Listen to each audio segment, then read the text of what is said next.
I was camping with my family and friends up in the mountains, sharing a tent with my older brother Luke and another friend called Evan. We weren't tired, and everyone retreated to their tents for the night. But the fire was dimming, and we were bored, so we went inside our tent to watch Adventure Time on my laptop. We all passed out after a few episodes, and I woke up sometime during the night into an episode of sleep paralysis. I have weird sleep habits and experience sleep paralysis every few months or so.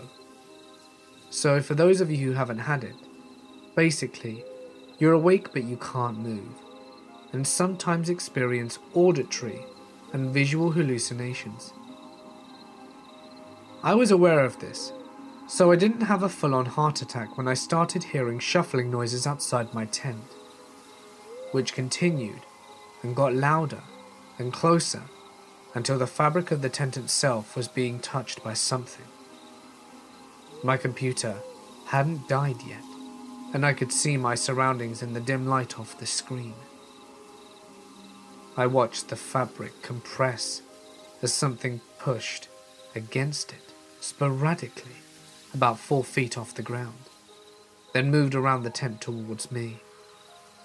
I watched 3 distinct impressions follow this creature around the side of the tent. It looked like a claw. I was terrified and filled with adrenaline, but another part of me remained calm, assuring my body it was all a dream. I couldn't do anything, so my fear was pointless, but I continued to observe it and my sleep paralysis began to fade, and I realized I could move. No longer so was I convinced I was dreaming. I reached over and shoved Luke awake. I tried to get him to look, to see if there was really something out there. But I must have sounded like I was sleep-talking because he just rolled over and went back to sleep, waving me off. Eventually the rustling stopped, and I was tired and groggy enough that I fell back asleep. In the morning I'd completely forgotten about it. That's until my brother-in-law said to us, "It's a good thing we put the dog in the car last night. There was a bear here," whilst we were sleeping. Dean pointed out the tree where we'd strung up our trash and saw the fresh, gaping claw marks about 9 feet deep up the trunk. That hit me hard. I had seen the bear and calmly watched it test the fabric of my tent 12 inches from my face. I went camping with the summer program when I was 16. 12 other guys being managed by 4 adult men, and we were having a great time. S'mores, hot cocoa, campfire stories, the works. We all had to be in our tents and either sleeping or awake, but quiet, by 11. I was in a tent with 2 other guys, staying up later and just talking typical teenage guy stuff. As one guy is talking, I start to hear heavy breathing nearby, like someone has just been running and is out of breath. I ignore it and keep listening. I figure I'm just a weird kid hearing things, or that one of the guys in the next tent is making the noise whilst he sleeps. Then we hear, "Please, help me," from outside. It didn't sound like anyone in the group. It sounded like an old man out of breath. We all went dead quiet and listened to this guy's breath, then asked again with a whimper at the end. I don't know what possessed this guy near the front of our tent, but he turned on a flashlight and opened the inner flap, but kept the outer zipped and looked out. We just see a pair of bare, old and scabbed pale legs standing there. It looked like this guy had been walking nude through the woods for some time. He asked for help and kept standing there. We were all paralyzed with fear. But the guy at the front managed to say, "Keep walking down the trail. A ranger will be there soon." The guy stopped breathing and said, No rangers. They keep me here." It was at this point someone else finally spoke up. A chaperone came out of his tent with a flashlight and cautiously asked him how long he'd been there and what happened to him. The old man didn't answer, just started sobbing and ran off into the woods. We saw by the flashlight that he was completely naked and emaciated. This was maybe 7 or 8 years ago, when I was 20, and in a really bad way. I had been screwing up my life via heroin for the past year. But after a lot of help, love and luck from friends and family, finally, I was getting my head cleared and was almost there, above the black tar hell I had gotten myself into.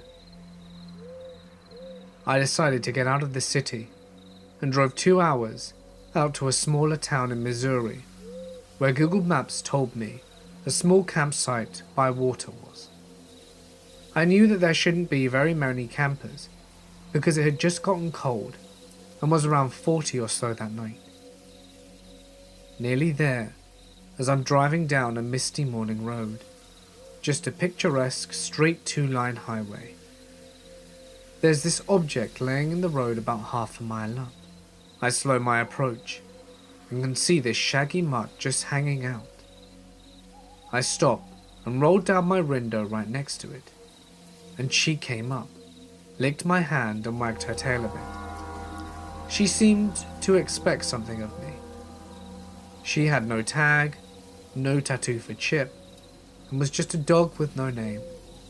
Naturally, I popped open the passenger side door for her, and she was so glad and hopped in. So now I've got this dirty but friendly companion with me for my little excursion, the dog with no name. The entrance to the campsite was only a half-mile further. As I suspected, there was no one around. I just dropped a 5 in the honor box and picked the closest site to the stream. I set up my tent, the same one I did set up for years with my dad as a kid, collected some dry sticks, and started a fire. The dog with no name just circled the campsite, looking content enough to sniff some leaves and roll around in the mud. I went to check out the rivulet, about 30 feet wide. It had a man-made stone dam that you could walk across. To the west was the deeper part of the river, sort of pooling at the dam, then maybe an 8-foot drop to the east into calmer streams. Instantly, I wanted to go on, cleanse myself, symbolize, baptize, whatever. I grew up Catholic, so that kind of shit runs through my head to this day, though I'm far from religious. The dog sees me scoping out the whole time from the campsite. I can't bring myself to do it though.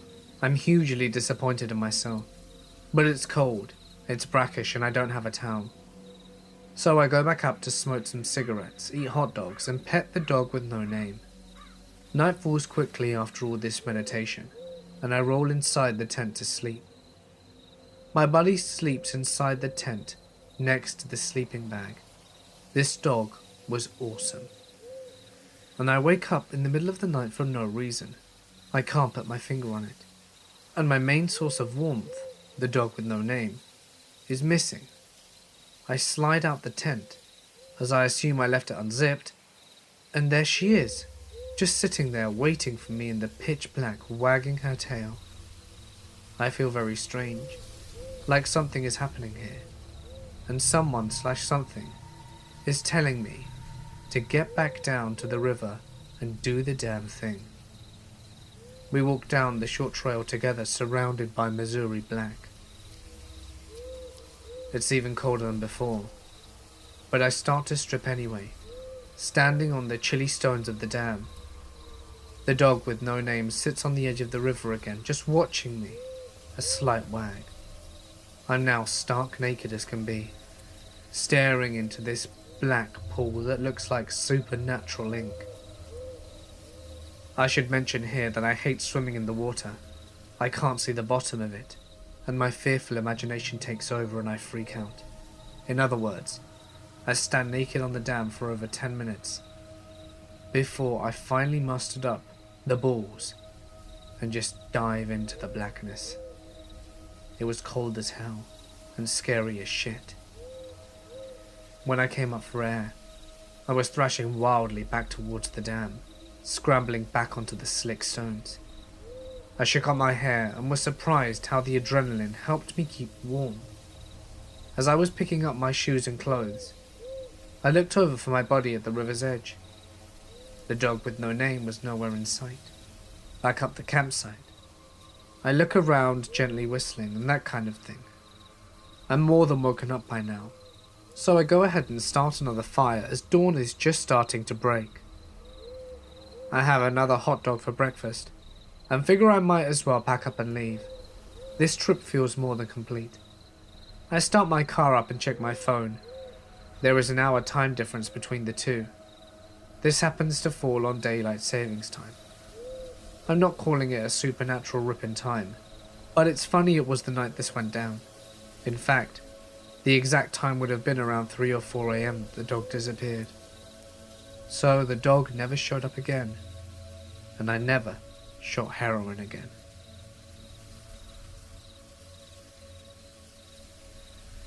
Whilst prospecting out here in the Caribou region, I came across a set of rock piles, known as Chinese piles, out in the middle of nowhere.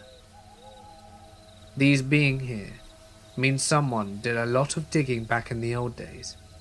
So I started working, and after an hour and a half had about 10 grams of gold and was having a happy dance when I noticed the small standing stones on each of the rock walls.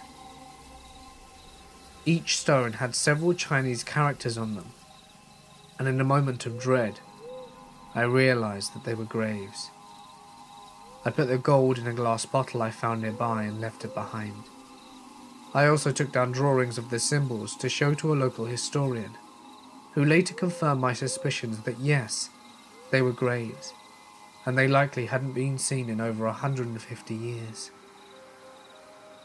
Chinese miners believe that if a miner died on site, the ground became cursed by the fallen miner's spirit, so they wouldn't continue to mine the area, and they would tell anyone who they met in the area that it had been worked out.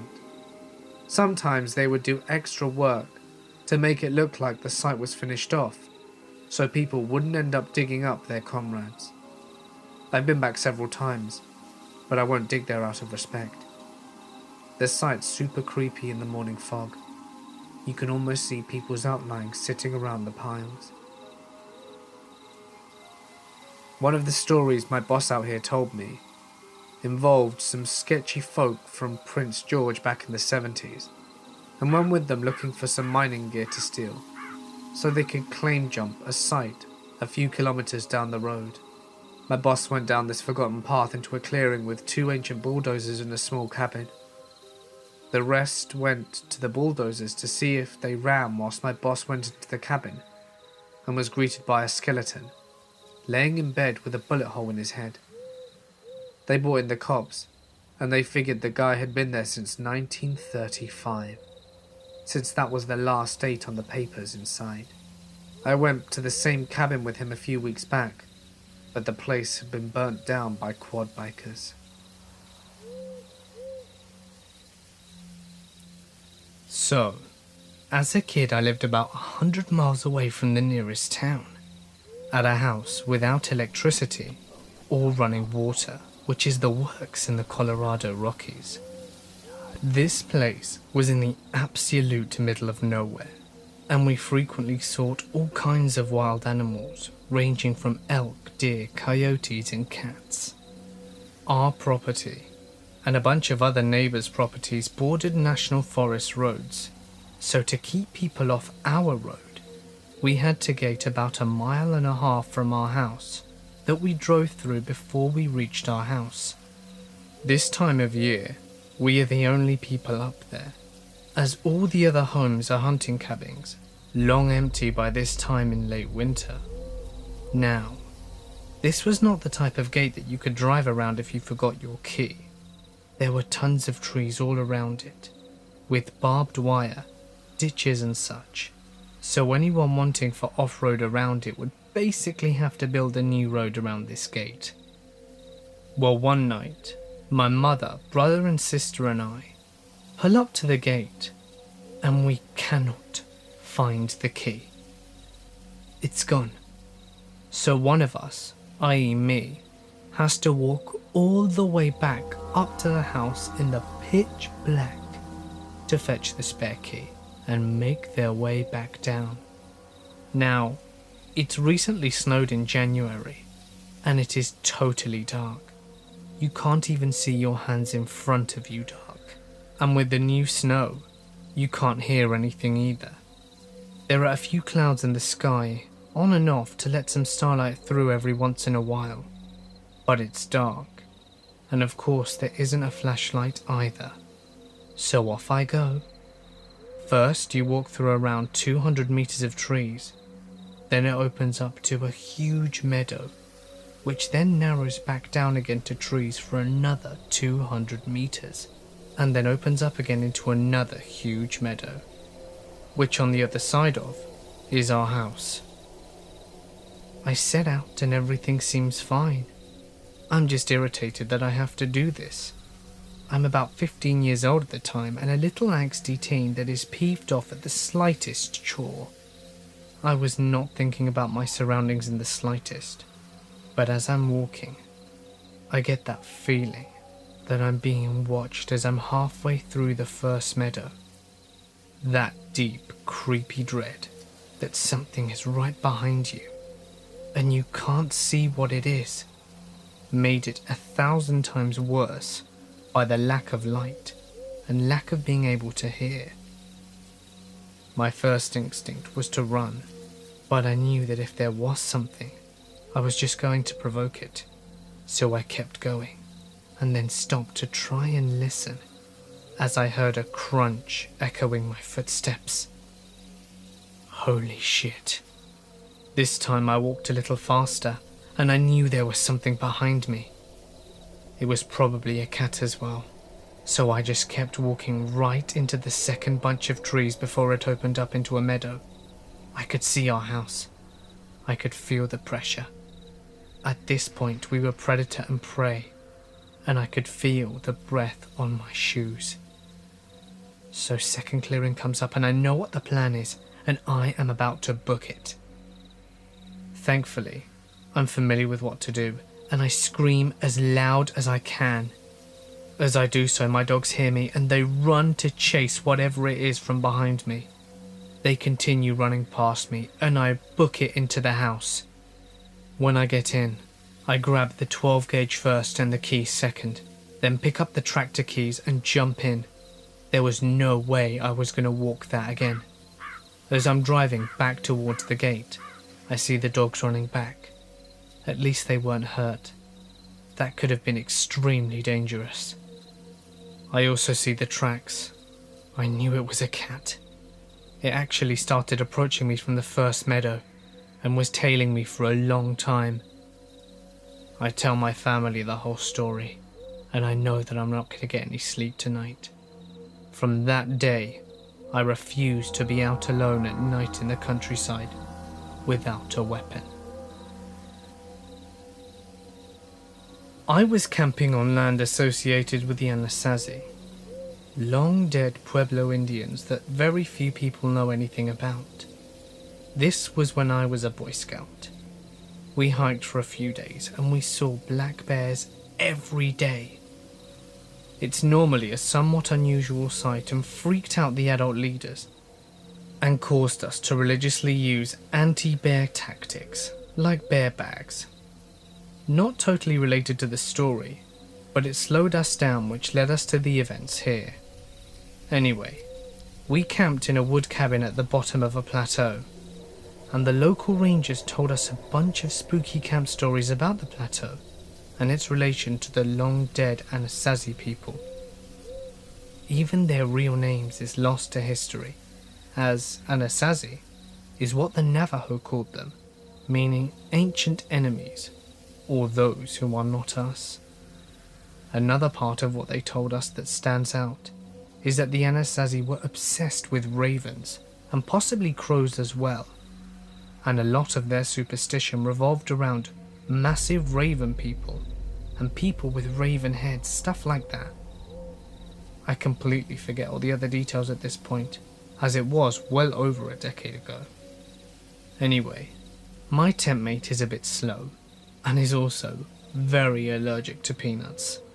He ends up eating some of the pre-packaged food that contains a copious amount.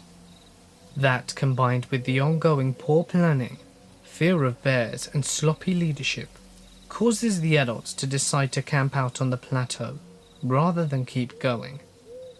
On this scout ranch, you're only supposed to camp outside the designated areas and never on the particular plateau, just because of the geography and the environment.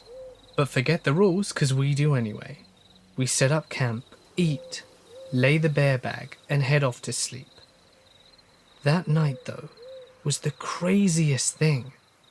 I could hear so much thunder, and so could my tent mate, but absolutely no rain, like insanely loud. My tent mate and I were terrified. It could have been heat lining, but it sounded impossibly close. We're terrified. He, the braver one of the two, actually goes out to check. As he opens the flap, I see the forest behind him. He comes back a few minutes later, and the thunder pretty much stops at the same time. He looks at me and goes to bed without saying anything at all. It's not unusual in itself. He could be pretty slow and non-social, and likely had mild autism in hindsight. But the next day, we wake up and a ton of things popped red flags. Firstly, our tent is facing an open field, which is very strange, because yesterday we both saw Forrest from when he left the tent to check. Second, no one else heard lightning that night, except for us, which was absolutely crazy as it was loud enough to wake everyone on Earth. Remember how my tent mate checked out the thunder as well? Well, he had no recollection of what he saw. He woke up confused, saying that the last thing that he remembered was just stepping outside. The good part though, the guy in the tent next door brought this up before we did. He also decided to get up and check it out, and he claims that when he stepped out of the tent, there were no trees anywhere. Just extremely long, tall pole objects, almost as if there were thousands of stilts. When he looked up, he also said that there was no lightning visible, but it was super bright, full moon on steroids bright. He also claimed that he had seen flying, winged, pitch black objects, bigger than cars, and they looked like they had wings on them and that they were round. He dove back inside and doesn't remember going to sleep or the noise going away. Remember the giant raven myths? I did, and I was scared shitless. I wouldn't have believed him if I hadn't have seen the trees and heard the thunder for myself. About 10 years ago, I was working as a private investigator.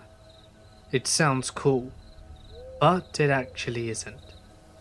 You spend about 3 to 5 hours each day driving to your cases, stake them out in a blazing hot car with the engine off for 8 hours, and then spend 1 to 3 hours in a hotel room writing up your reports before finally getting some sleep and doing it all over again. I did this job for about a year after completing my training to be a medic in the Army Reserves. I was young at the time, so the idea of making $50,000 a year and travelling all over the country whilst living out of a suitcase seemed appealing to 19-year-old me. As I said before, you spend a lot of time driving around in areas you're not necessarily familiar with. On one of those late nights, I found myself driving onto a twisting mountain road just outside of Taos, New Mexico. The area was heavily wooded with narrow roads that curved sharply, without a lot of places to turn off, since you were driving up and around mountains and forests. In the middle of the night, as I maneuvered my rental vehicle through a curve, I saw a woman stumbling along the side of the road carrying a small child. The sight caught me off guard and sent a shiver down my spine. It was so unexpected and so out of place. There were no houses nor buildings around me, and it was around 2 a.m. and pitch black. This unnerved me, but what sent the shiver down my spine was the way she moved. She lurched along with what I can only describe as a shuffle, straight out of a George Romero zombie flick, and she didn't look up or acknowledge me as I drove by. She just stared aimlessly at the road in front of her. You have to remember that I was 19 years old, and fresh out of a year of extensive army training. I was in peak physical shape, and I thought I was Billy Badass at the time. I had spent a month working in trauma centers as part of my training, so I still don't often get freaked out or scared, but seeing this did scare me. I drove on for a minute or two thinking about what I'd just seen. Who was she? What was she doing here this time of night? How did she get here? The more rational part of my brain took over, and I came to a horrifying realization. I had been driving for about 1.5 miles past her, and I hadn't seen any homes nor businesses, nor had I come across any places to turn off since I had seen her. And it had been about 10 miles since I had come across a place to turn before I saw her. This wasn't normal. Something was wrong. I realized that she had to be hurt or in trouble. Perhaps she'd been in a car accident and was in shock. What if the child she was carrying was hurt? I was a medic. I had trained for a year to help people. Sure, I was scared and unnerved. But how would I feel if they later died of exposure out on the mountain, and I was too much of a coward to go back and help? Wouldn't I also be scared the first time I saw combat, when my friends were depending on me? I had to man up and turn around. And as soon as it was safe, I did so. I drove back to where I'd seen her, half relieved and half horrified when I could not find her. I traced the road 6 times. Where could she have gone? There was only a small area on the side of the road and guardrails for miles. I drove, turned around and drove, and turned around and drove, and turned around and drove again. I was obsessed with finding her. Part of it was out of concern for her child. Part of it was proving myself that I was doing the right thing, even though I was scared shitless. After a while, however, it became about me proving it to myself that I wasn't actually going insane. I spent hours looking for her. Eventually I stopped my car and started walking along the road, looking for any signs of her or any disturbance on the mountain to indicate that a vehicle had crashed off the road and down a mountain. I walked that entire 3-mile stretch of road in pitch black with a flashlight, at times yelling like a madman, listening to every twig and echo with bated breath. I didn't even care about my deadline or my next case. I was sure of what I saw. I wasn't crazy. I wasn't seeing things, and I wasn't overly tired. I saw her stumbling down that road, and there's no doubt in my mind. But there was nothing.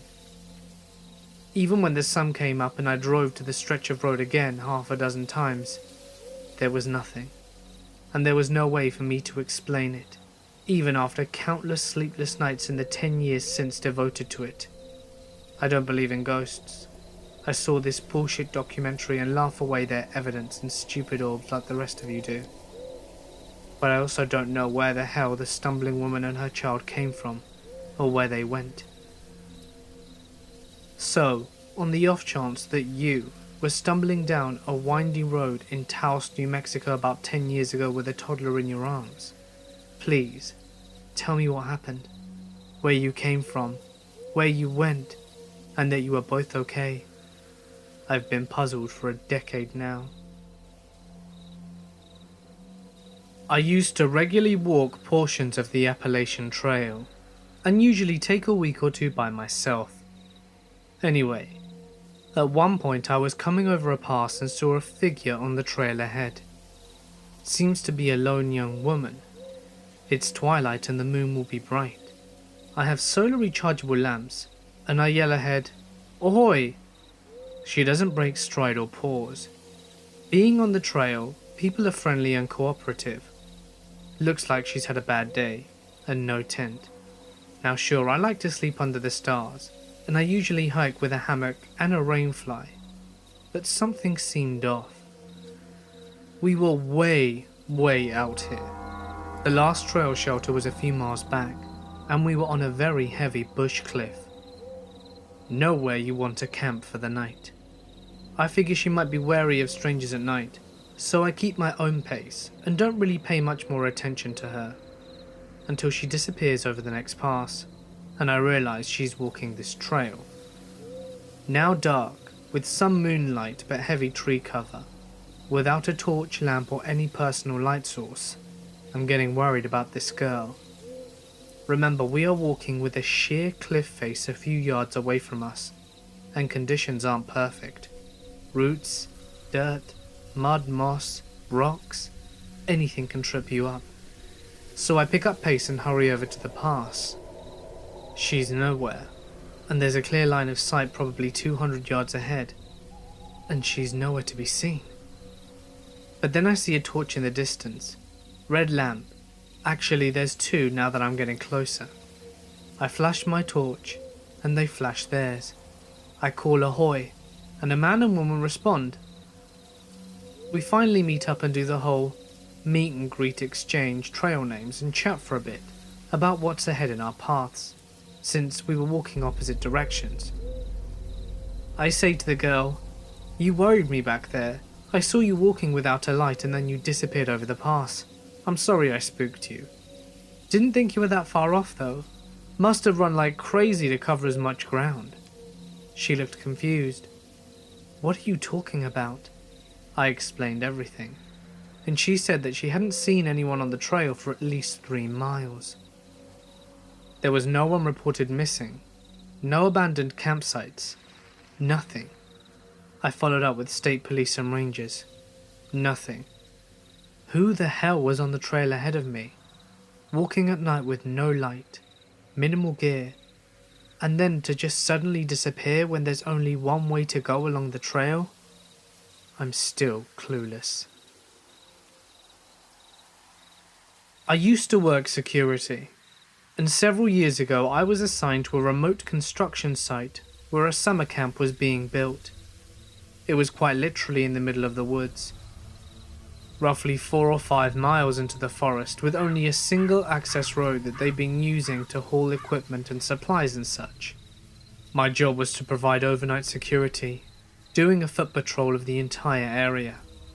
The patrol covered around 2 miles, roughly once every hour, and then going back to my post, which was a tiny wooden shack not much bigger than a payphone booth to fill up my logs. Other than the occasional black bear, coyote or bobcat, it was a very boring assignment, with one exception.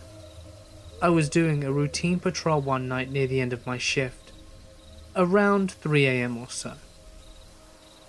I just passed the gate, where the access road enters the site, when I heard an extremely loud, piercing scream that seemed to have come from a distance down the road.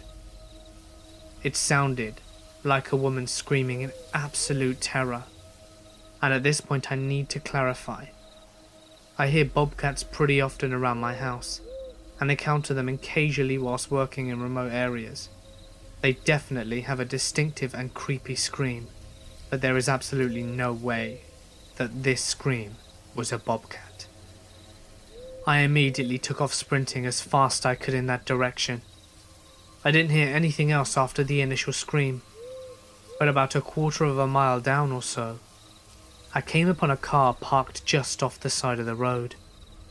There was no car in sight when I'd come through on my way to my shift, so it had to have been parked there fairly recently. Not running and with no lights on, and no doors open nor anything. I called out to see if anyone was there, but got no reply. I looked around the general area and didn't see anything. Needless to say, I was pretty goddamn sketched out at this point. I ran back to my post and reported what I'd seen to the local police, since there wasn't really anything else I could do. Unfortunately, nothing ever came of it. I've never found out whose scream I heard or what caused it. The car was apparently owned by a guy who lived in the area, but I never heard why he was there.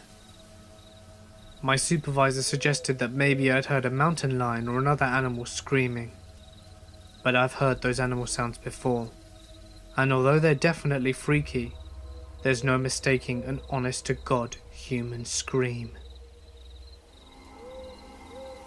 A friend of mine and I were hiking through the woods. It was dark out, and we were beginning to head back towards home, when something came across the path by a fallen tree. It's hard to describe, but it looked like a man in a hooded cloak. It stood, and then slowly and silently moved to a tree and keeled. We couldn't see its face, but we got the feeling that we were being watched. We tried to shrug it off and keep moving. Further down the trail, we saw it again. Being in our early teens, we decided stupidly that we were going to get to the bottom of this. So we started after it, and it started charging. We screamed and it stopped, and then took off into the woods. Feeling brave again, I grabbed a big spear-shaped stick and took off after it. I ran for a bit through the woods until I could see the outline of it once more up ahead through the moonlight. I knelt and watched as another popped up beside it, then another, and then I heard moving to the side of me, realizing that whatever these things were, they had surrounded me. I quickly noped out of there in the direction I left my friend, so I know that sounds like the creepy part, but it gets weirder. My friend wasn't there when I'd left him. So I called out to him, and he responded a little away, followed by, "You've got to see this." So I followed his voice and came to a clearing. It was bright as hell, and floating around the clearing were legit balls of light, almost like the fairy fountains from The Legend of Zelda. These were pure white light, and we looked at each other, and then hightailed it back to the trail and went home. It was definitely the strangest and scariest thing I've ever witnessed. I grew up in a very rural area of the Deep South, and spent most of my time riding horses alone in national forests and expensive private properties that bordered our house. There was an old abandoned house 2 miles ride through the woods from me. I often rode by it on my journeys through the woods. Sometimes I tied my horse up, went inside and explored, but there was nothing really of interest. There was just trash, and things that looked like electricity bills from the 80s. I think an old woman used to live there based on some pictures that I found. Time went on, and I went away to college, taking my horse with me. I no longer rode past this abandoned house after graduating my college, and my horse and I moved back home for a little while, and I decided to go back to explore the area again. So I rode my horse the 2 miles through the deep woods to get to this house, which itself is probably 1,000 feet from a lonely gravel road that cuts through the forest. It is very secluded and almost creepy. The house is about 3 miles away from a paved road. I am less brave than I used to be, so when I entered the house I felt out of place and slightly scared. But I used my cell phone light to explore the rooms anyway. A lot was just as I remembered, but right as I was about to leave, I found half a skeletal calf in the corner of the entry room. I have no idea how the calf got shut inside a building. The doors were firmly shut when I approached it, and also the screen door opened one way, so it was impossible for both to be open at once for some creature to accidentally wander in. Furthermore, the nearest cow pastures were a good bit away from the house. I left the abandoned house with the image in my head of some deviant cruelly trapping a calf in there for sick purposes. I hope I never have to meet the sickos who did that.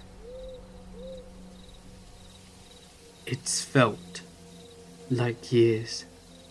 Allow me to explain. It was a vivid summer day, and I had taken a short notice trip to Arizona, trying to find some relief from the tiresome sunshine state on the other side of the nation. I only decided to leave when I was hit with a rather heavy day at work. My boss decided to chew me out for running late, despite the massive car crash on the motorway. A customer yelled at me because they didn't know what a Gmail was. Yeah, because I can definitely control traffic. And yeah, I definitely want to explain to you what Gmail is. I hate working customer service, so I called in sick and caught a last-minute flight to Phoenix. Phoenix. Yeah, Phoenix. Nice and far away from the hell I called home. I wish I'd never decided to do that. Around 2 days into my trip, I decided to head up to Zion Canyon for some sightseeing.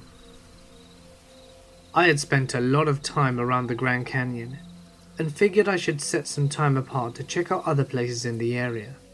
Besides, I'd never been to Utah before. Maybe I would take a hike. That one trail I had already read upon.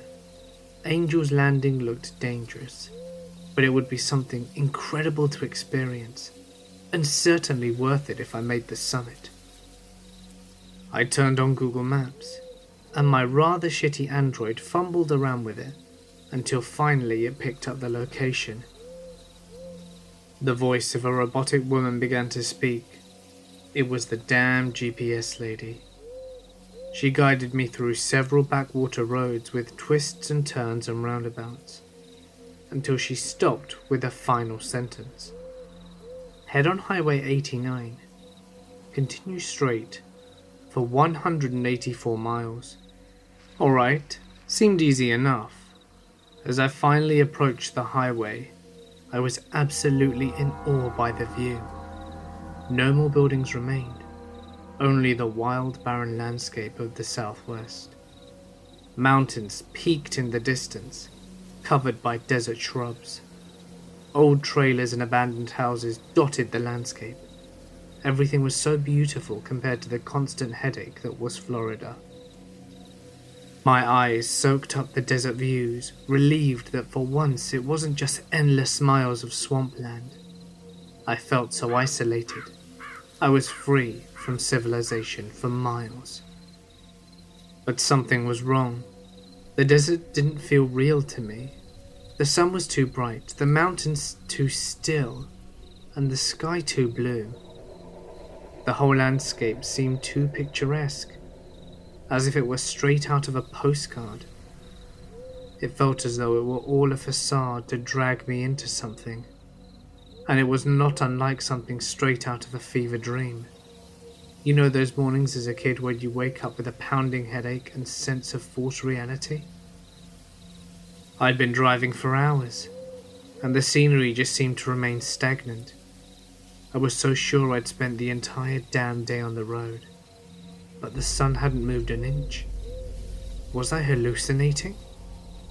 God, when was this road ever going to end? Speaking of it, I'm still here. I've been driving on this road every day. It only keeps on going and going. I've been seeing the same road signs over and over.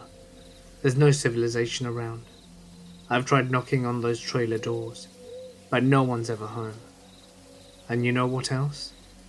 Despite my solitude, I feel like I'm constantly being chased. I hate that feeling.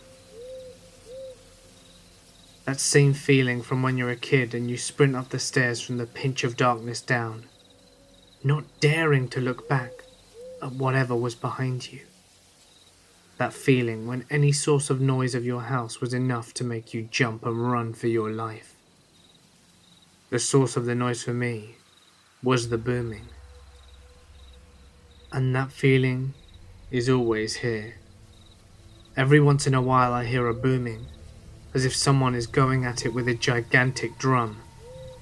I slow my car down, and the booming gets faster, closer and louder. And that feeling, every time I slow, the feeling grows stronger, as if whatever it was is getting closer. It's like whatever that something is hunting me down, almost testing me, and every time I stop the booming gets louder, as if it's targeting me. I don't know what that is, but I feel like it's dangerous. I don't know what chases behind me, but I know better than the kid who runs away from his basement door the first chance he gets. Running away from that something, but that something is behind me. I don't know what it is, but it's got me trapped right where it wants me to be, and I can't get out. I've driven off cliffs and into rivers, yet I wake up on the side of the road again, to the same sight, my truck waiting for me to drive off again. I can't even commit suicide. The place won't let me. I've tried communicating through whatever internet I could scrounge up on my phone, but I don't even know if anyone has seen my cries for help. The screen just shows up blank, save for my own words written in desperation. No one will ever answer my texts. No one will answer my calls. I will never see any other cars. Only me. I never get hungry, or tired, or thirsty. Only trapped. It's like time hasn't passed. Time hasn't passed. Everyone is gone. Something's chasing me, and I'm still writing this. I think I've been in the same spot for too long. The boom's only getting louder, and now something is right behind me. Time has not passed, and I need to get out. Now. Tonight, my sister, brother-in-law and 2 friends and I all piled into a truck and we headed out to the desert near the old Cal Portland concrete factory. About half hour into driving, kicking up dust and messing around, everyone gets the chills, and my anxiety starts to flare up.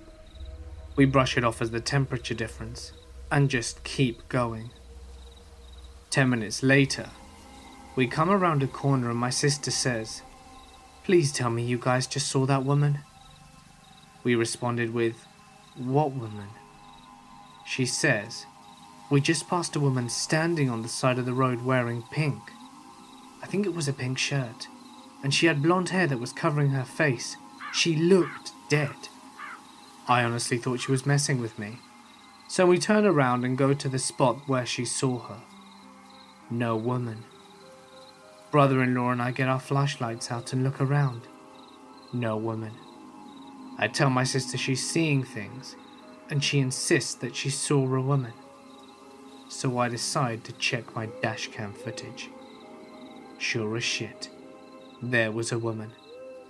She was crossing the road, it looks like, and she just vanishes into thin air. My camera isn't of the best quality by any means, and it was quite dark, but it's clear what we saw. My brother-in-law and I canvassed a 2-mile square radius with flashlights calling out to the woman because we legitimately thought that someone was lost out in the desert. The entire time we kept feeling and hearing things around us. Some info to note, this was right next to an extremely murky pond. There is a possibility that her body could be hidden in the pond. A couple of years ago, my girlfriend and I were camping in the Pacific Northwest between San Francisco and Portland. We had rented a car and were stopping at different campsites every night on our way from the former to the latter. The first night we arrive at a campsite, we find that it had been closed for the season, despite the fact that we looked on their website and they say that they were open. So we ended up driving around, looking for another campsite on Google Maps. But at this point, it's getting dark.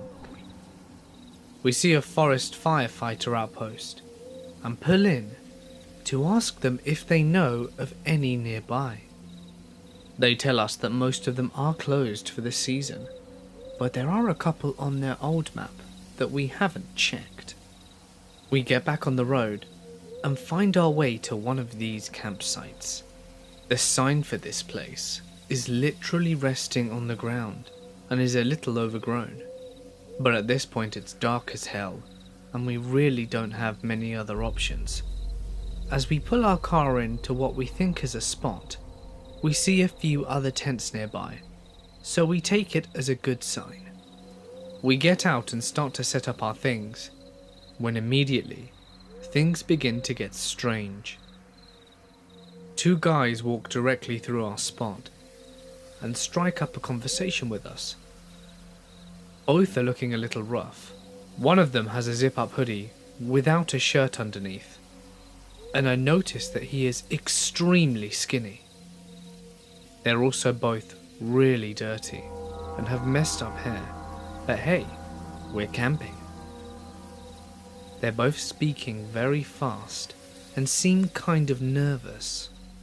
They tell us that they're actually seasonal workers nearby and are staying at this campsite to save money whilst they're there. Whilst we're talking to these two guys, a decade-old white Mercedes pulls into the campsite with all four windows blasting rap music. The driver and passenger look like some real ICP enthusiasts. They look around quickly and leave immediately. At the time, I thought they were probably looking for a campsite too. The two rough dudes also leave, and we continue setting up camp. Not too long after, we get another visitor. This time it's an older woman, with a 3-pack-a-day voice. She's nice enough, but also asking us some pretty weird questions. "You guys here for the horror show?" she asks. I'm thinking, what's a horror show? "Do you mean the haunted house, lady?" She tells us that lots of people come out for the horror show and starts warning us about all the ghouls and zombies. She eventually leaves, and my girlfriend and I agree they must be talking about some kind of haunted house nearby, as it was early October. And you know, maybe that's where the seasonal worker dudes who looked kind of scary happened to be working at. It all checked out in my mind. We start our fire, and I begin breaking out the wood, when my girlfriend admits that she's freaked out. She's worried about the people that we've encountered and how strange this campsite is. She points out that there aren't really any sounds coming from anyone else's tents, with the exception of the one woman, who wouldn't stop coughing. No music, no children, laughter, nothing. I'm starting to believe her. But at this point it's pretty late, and we don't really have any other options. I'm also thinking that if the campsite is weird, it's just some harmless weirdos. She seems pacified by my confidence, and we continue making dinner. It's at this point a bunch of really weird shit starts happening.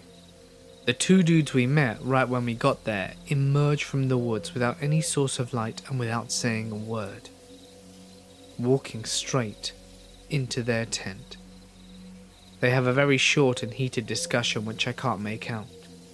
One of them storms out of the tent and walks straight towards the older woman's campsite, making eye contact with me for an uncomfortably long amount of time. He then climbs into the cab of her pickup truck, and I realise there's already someone in there, and likely has been for some time. Probably the woman. You can tell that they start smoking something from when the lighter flickers. This strikes me as especially odd. You smoke cigarettes in the car? Probably not. Pot? We're at a campsite in Northern California, and I'm pretty sure there aren't any kids around. Why go into the car to do that? Then it hits me like a sack of bricks. It's meth. They were all smoking meth, and the woman was probably dealing. The level of comfort she had established in her campsite indicated that she'd been there for a while. Meth explained why everyone was looking like emancipated zombies. It explained the juggalos driving through, getting spooked and leaving. It explained the strange erratic behavior and constant coughing from everyone. This was clearly some sort of live-in meth village at a closed-down campsite in the backwoods of Northern California.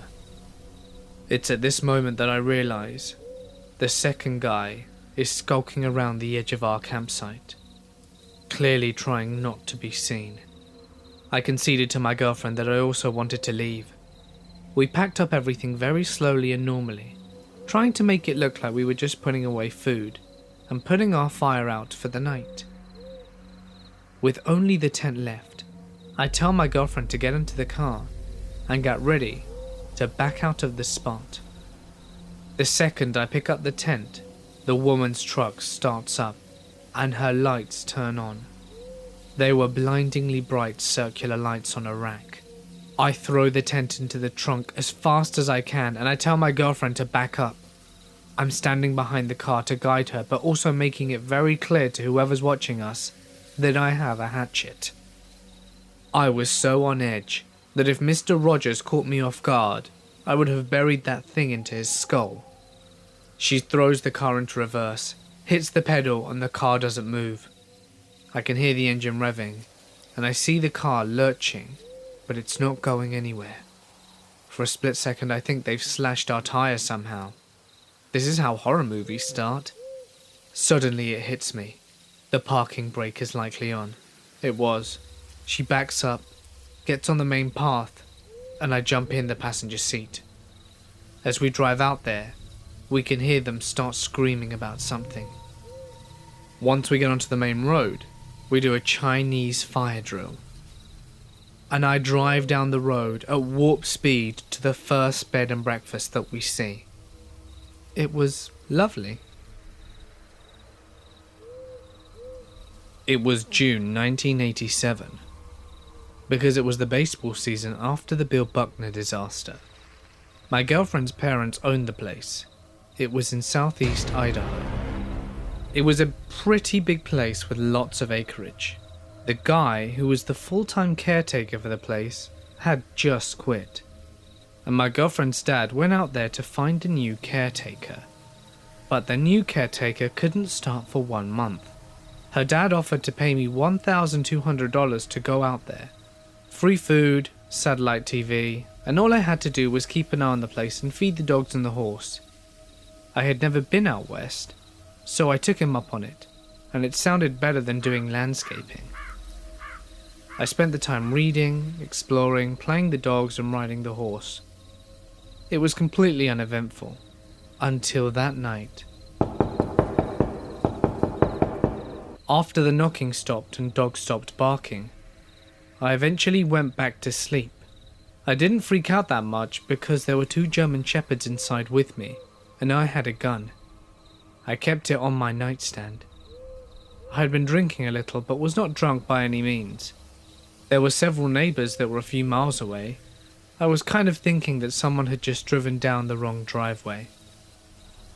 Next morning at the crack of dawn, I opened the front door to let the dogs out and see a white Chevy Nova sitting in the driveway. It was near the small cabin for the caretaker. The cabin was around 100 yards from the main house. I called my girlfriend's dad and asked him if he knew anyone with that make or model of car. He said he didn't, and he called the police directly. Police show up, ask me a few questions, and walk around the property for an hour or so. The car was locked, and the police had it towed. I have no idea if it was broken down or not. There was only 1 set of tire tracks coming into the house. A few days later, my girlfriend's dad called me up to say the guy who owned the car was missing and to call the police if anything weird happened again. I have no idea who the guy was at all. Don't know how long he was missing or when he was reported missing, or who reported him missing. He was just missing. My girlfriend's dad didn't know much about it either. After about a month, I go back home. The girlfriend and I break up shortly thereafter. I see her out of town a few months later and ask her if she ever found out what happened to the guy. All she knows is that the guy was found dead, apparently killed himself 30 miles away. The suicide happened several months after that incident at the house, and he was found a couple of days after that he'd killed himself. I asked her how he did it, where he was found and who found him, and I got nothing. And I never saw her again. I am an extremely outdoorsy female and love to spend a lot of time in nature. I spent the better part of my early 20s living in the remote northern locations and exploring a lot of Alaska, Yukon, and BC. I have many odd, frightening, and bizarre stories that came from my time in the north, and this is one of them. In the summer of 2012, when I was 22, I was living and working in a pretty remote town in northern British Columbia from May to September. The place I worked at was a campground in a provincial park on the Alaskan Highway, 4 hours north of Fort Nelson and 2 hours south of the Yukon/British Columbia border. The best part about the park was the fact that it had a beautiful natural hot springs, which attracted tourists from all over North America every summer. I lived in an old trailer on a separate part of the campground, where the rest of the staff lived. I quickly got used to living in a place that had no running water, no electricity, no cell phone service, and no internet. And driving 4 hours to Fort Nelson every 2 weeks to get groceries and do my laundry, life was pretty sweet. I got to hike, go for late night dips in the springs, and make some traveling friends, and spend quality time in nature, getting to know the flora and fauna of the landscape. My job at the campground? Park facility operator, which was general maintenance and cleaning of campsites, as well as gatehouse attendant, wildlife interpreter, and sometimes I had a few security shifts here and there. The feeling of living in the woods was so completely different than the feeling of living in a city, as far as safety goes. In the city that I'm from, there are people around, and you are aware of the fact that your house or apartment could get broken into, but emergency services are pretty quick to respond, and neighbours are also a big plus. However, in the woods, I felt very vulnerable. The closest police were 4 hours away, and I lived in a trailer that was run down enough that it could easily be broken into. Not to mention it was pretty dark, which made it all the easier to sneak around at night. I was already on edge sleeping every night. The trailer next to mine was abandoned by the previous manager of the campground, after his son had shot himself in the head inside of it. The previous manager had promised numerous times he would hire a company to drive up from Fort Nelson and tow the trailer away, but that never happened. Not whilst I lived there, at least, and nobody seemed to care about it too much. I went into the trailer once, saw the blood and brains were still on the wall, and never went back again. Back in the 90s, there was also a fatal bear attack at the hot springs. We all had to read the incredibly gruesome and detailed police report for our bear aware training. So yeah, unsettling to say the least. One night, at probably around 2 in the morning, I'm asleep inside my trailer and am woken up by a very loud banging on the trailer door. Reasonably shaken, I look outside the window next to my bed, and I see a car with its lights on and 2 men standing at my door. I can feel the blood drain from my face. This is the moment I've been scared of the entire summer. Through the door I say, "How can I help you?" And one of the guys, clearly hammered out of his mind, starts rambling on about something. No matter how hard I try, I cannot understand what he is saying. I say, "Sorry, I don't understand what you're trying to tell me." And the other guy starts frantically trying to explain something in the same drunken state as the first guy. I decide at this point that they don't mean any harm, and I open the door to speak to them. They look visibly shaken, and I can tell that they are desperate for my help, but don't have the mental capacity of a sober person enough to coherently tell me what is wrong. One of the dudes starts telling me a very long story that I managed to piece together through all of his slurring and hiccuping. Basically, he says that him and his friend are on vacation, and they came up from Fort Nelson to party. They had a really long drive, but were at the hot springs and they were having beers, and they were sorry about having beers. They weren't drunk, clearly. And then he drops the bomb that someone is running around the camp stabbing people. I look at the guy telling me the story, and I notice that he has blood all over his clothing. I say, "Someone is going around stabbing people?" And he replies, "Yes, someone's running around stabbing everyone." Then the other guy yells, "Come on, let's go." And they hop into the aforementioned car and sped off, before I got a chance to question them further. Now I'm standing at my trailer door, in the darkness, alone, thinking that there's a maniac running outside wielding a knife.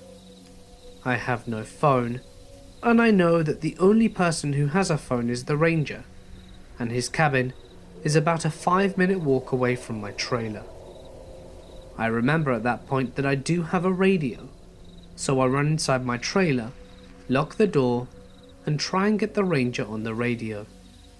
Of course, his radio is switched off, and the only thing I think I can do at this point is to go to the ranger's cabin and notify him of the situation. I slip out of my trailer and run through the darkness across the maintenance ground, past the creepy suicide trailer, and through a thicket straight towards the ranger's cabin.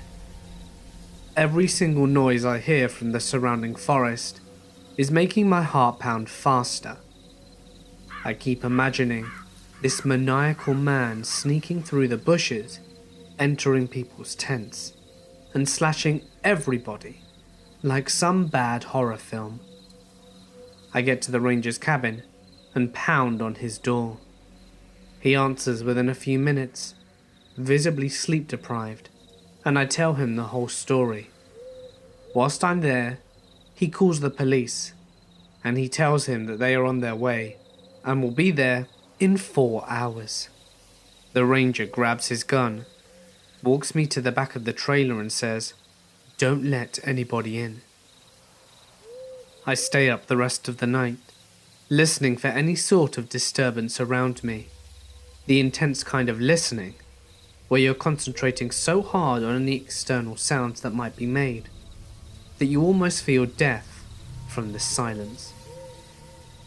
After about 2 hours of doing this, my trailer starts rocking back and forth. I freeze. My heart drops. I can hear the sound of someone breathing extremely heavily, and I'm thinking, this is it. The knife-wielding maniac is going to murder me, and this trailer is going to have to be another one which they will have to tow away. I'm just sitting there on my bed, in my trailer as it's rocking, waiting for the maniac to stop tormenting me and just break the window and stab me. I am listening intently to the heavy breathing, and that's when I hear a grunt, a very non-human sounding grunt. I get a feeling that it's not what I think it is, and I peer out of the window and I see a bison is scratching its back on the side of my trailer, causing it to rock back and forth. The RCMP get there around 6:30 AM and proceed with their investigation for about 10 hours. They close off the springs and the entire campground turns into an episode of CSI. We don't hear anything about what took place during the night until the investigation is over. Apparently, there was a guy at the springs who made a lewd comment about one of the females in another group, which resulted in an argument. The guy disappeared and returned an hour later with a knife, stabbed 2 of the guys in the group, and booked it back to Fort Nelson. Not before stopping at my trailer with his buddy to tell me, of course, of the incident. Yeah, one of the guys at my trailer. He was the dude stabbing people. My guess is that him and his friends stopped by my trailer to try and make it look like they were innocent. Drunken logic. The 2 guys that were stabbed survived, which is good. For many days following this incident, I was cleaning up blood-soaked clothing and rags from all random places over the campground. So, knife-wielding maniac, let's not meet again. From 2012 to 2013, I did a lot of hiking in and around the coastal range of Oregon. I would frequently go out by myself for days, and coming to town to restock on food if necessary. It was commonplace for when I was in town to spend the whole day hiking back the 4 hours to where I was camping at dusk. The trail I took wasn't well travelled and looked more like a deer path than anything. I had chosen my campsite for its lack of foot traffic and its serenity avoiding conventional locations. I only had a cell phone on me during this period of hiking and camping, no bright clothing, and no GPS nor tracking device or emergency beacon, which probably wasn't the smartest idea looking back. There were times I heard and saw things whilst out in the forest that I didn't recognize by sight and or sound, but nothing came close to the incident that I had in May 2013. I had just done my usual restock in this small town some 6 miles from where I had decided to camp for the night, and I spent the day in town as usual. I started walking back to my camp location at about dusk. Half of the walk I choose to use dirt roads, until veering off on the deer trails that I used earlier in the day.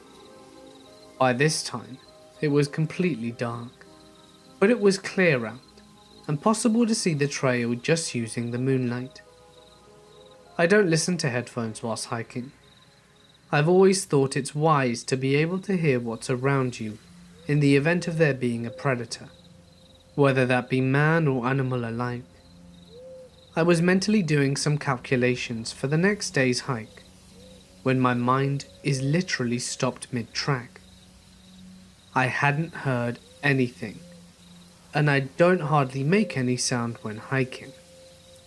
If I'd heard something, I would have known.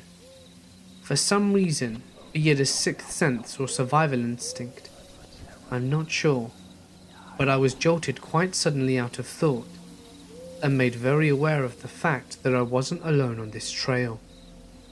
What was odd to me, especially, is that even though I had heard nothing whatsoever, no light wind, no birds, I knew acutely that something was behind me about 30 yards down the trail.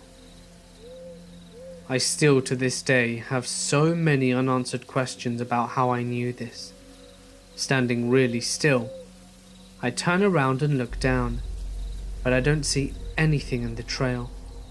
But I feel it. It's honestly really difficult to pin down exactly how to describe what I felt, because I hadn't felt that way before or since.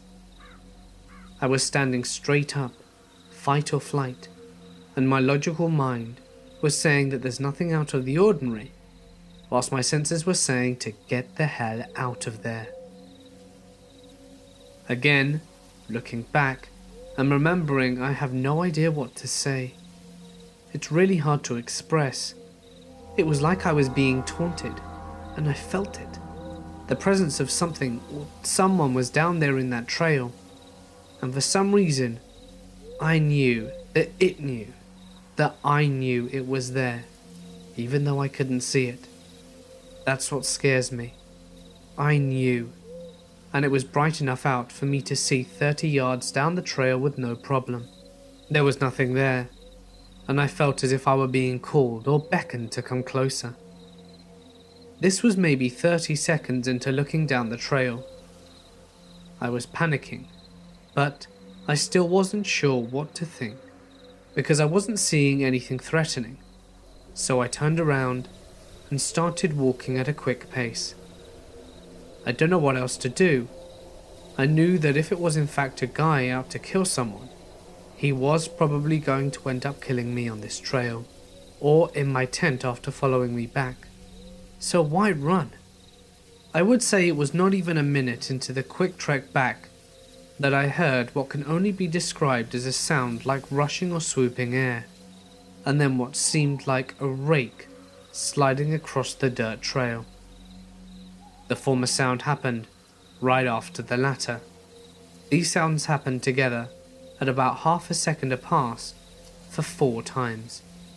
They were very close to me, maybe 20 yards back, and looking back, I don't know how I was able to stay composed and not soil myself, but somehow I mentally stayed focused enough on getting myself back to my tent. I ignored the panic and just kept walking quickly, not looking back. Whoever or whatever it was that followed me the majority of the next hour, I kept heading forwards and didn't look back. A few minutes from my camp location, the fight or flight instinct gradually but succinctly left, and I crawled into my tent and didn't sleep a minute that entire night. Morning came, and I picked up and left. I grew up on the countryside, right next to a national park, frequently visited by nature lovers and bird enthusiasts. It was the kind of park where you're not really allowed to bike or ride horses, only walk or run. But 10-year-old me felt that this was a stupid rule, and so I did anyway, because the trails were perfect for it. I knew fully well that I wasn't supposed to do that, and was caught a few times, but nothing much came of it, apart from a half-hearted, "Don't do it again." And of course I did. Until one day, something frightening happened that made me stop. My family were horse breeders, and I would often take them on horse rides, usually into the Forbidden Park.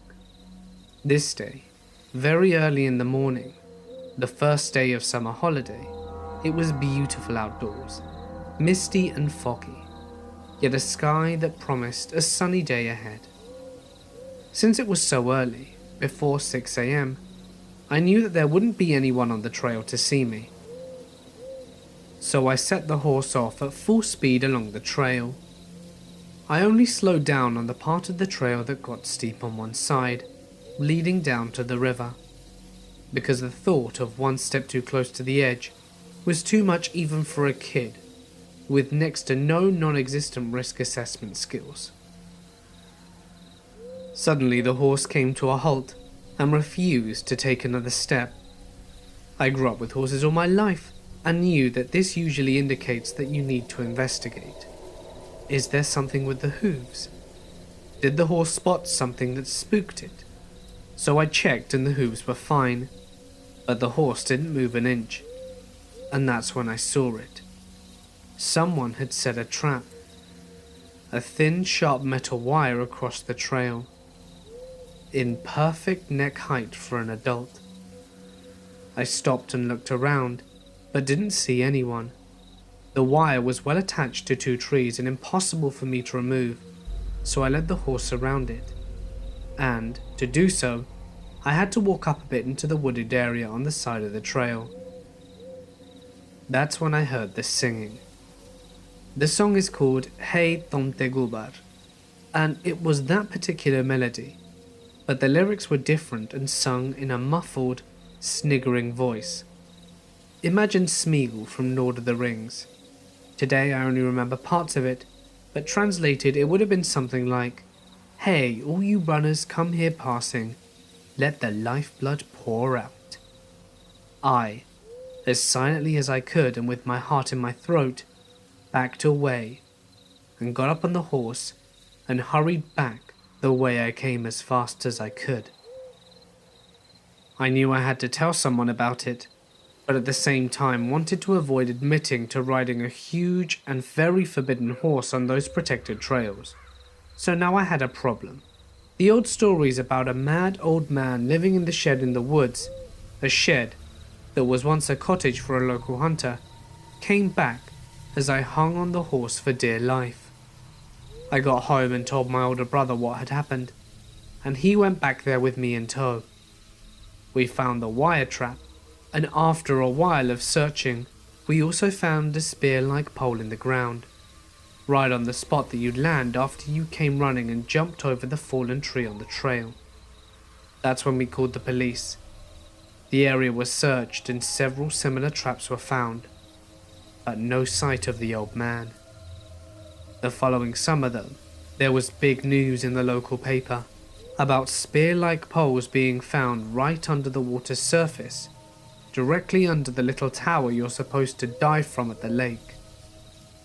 And black garbage bags filled with big rocks were found on the narrow bridge crossing the river, so that if a car had hit it, there's a chance that it would have gone off the road and straight into the water. When I was about 10, me and my friend were walking on a road near the river when we spotted a tipped-over canoe. Having been in the fairly shallow river many times before, I didn't think twice about stepping in to push the canoe up and out. But just as I leveraged, the ground seemed to disappear. I was sucked down into a pit and tumbled around like a rag doll, only to be spit back out maybe 20 feet downstream and sucked under again. This happened over and over, as my friend was running alongside trying to get a hold of me. Luckily, I was being shot to the surface often enough to get a little air before going under.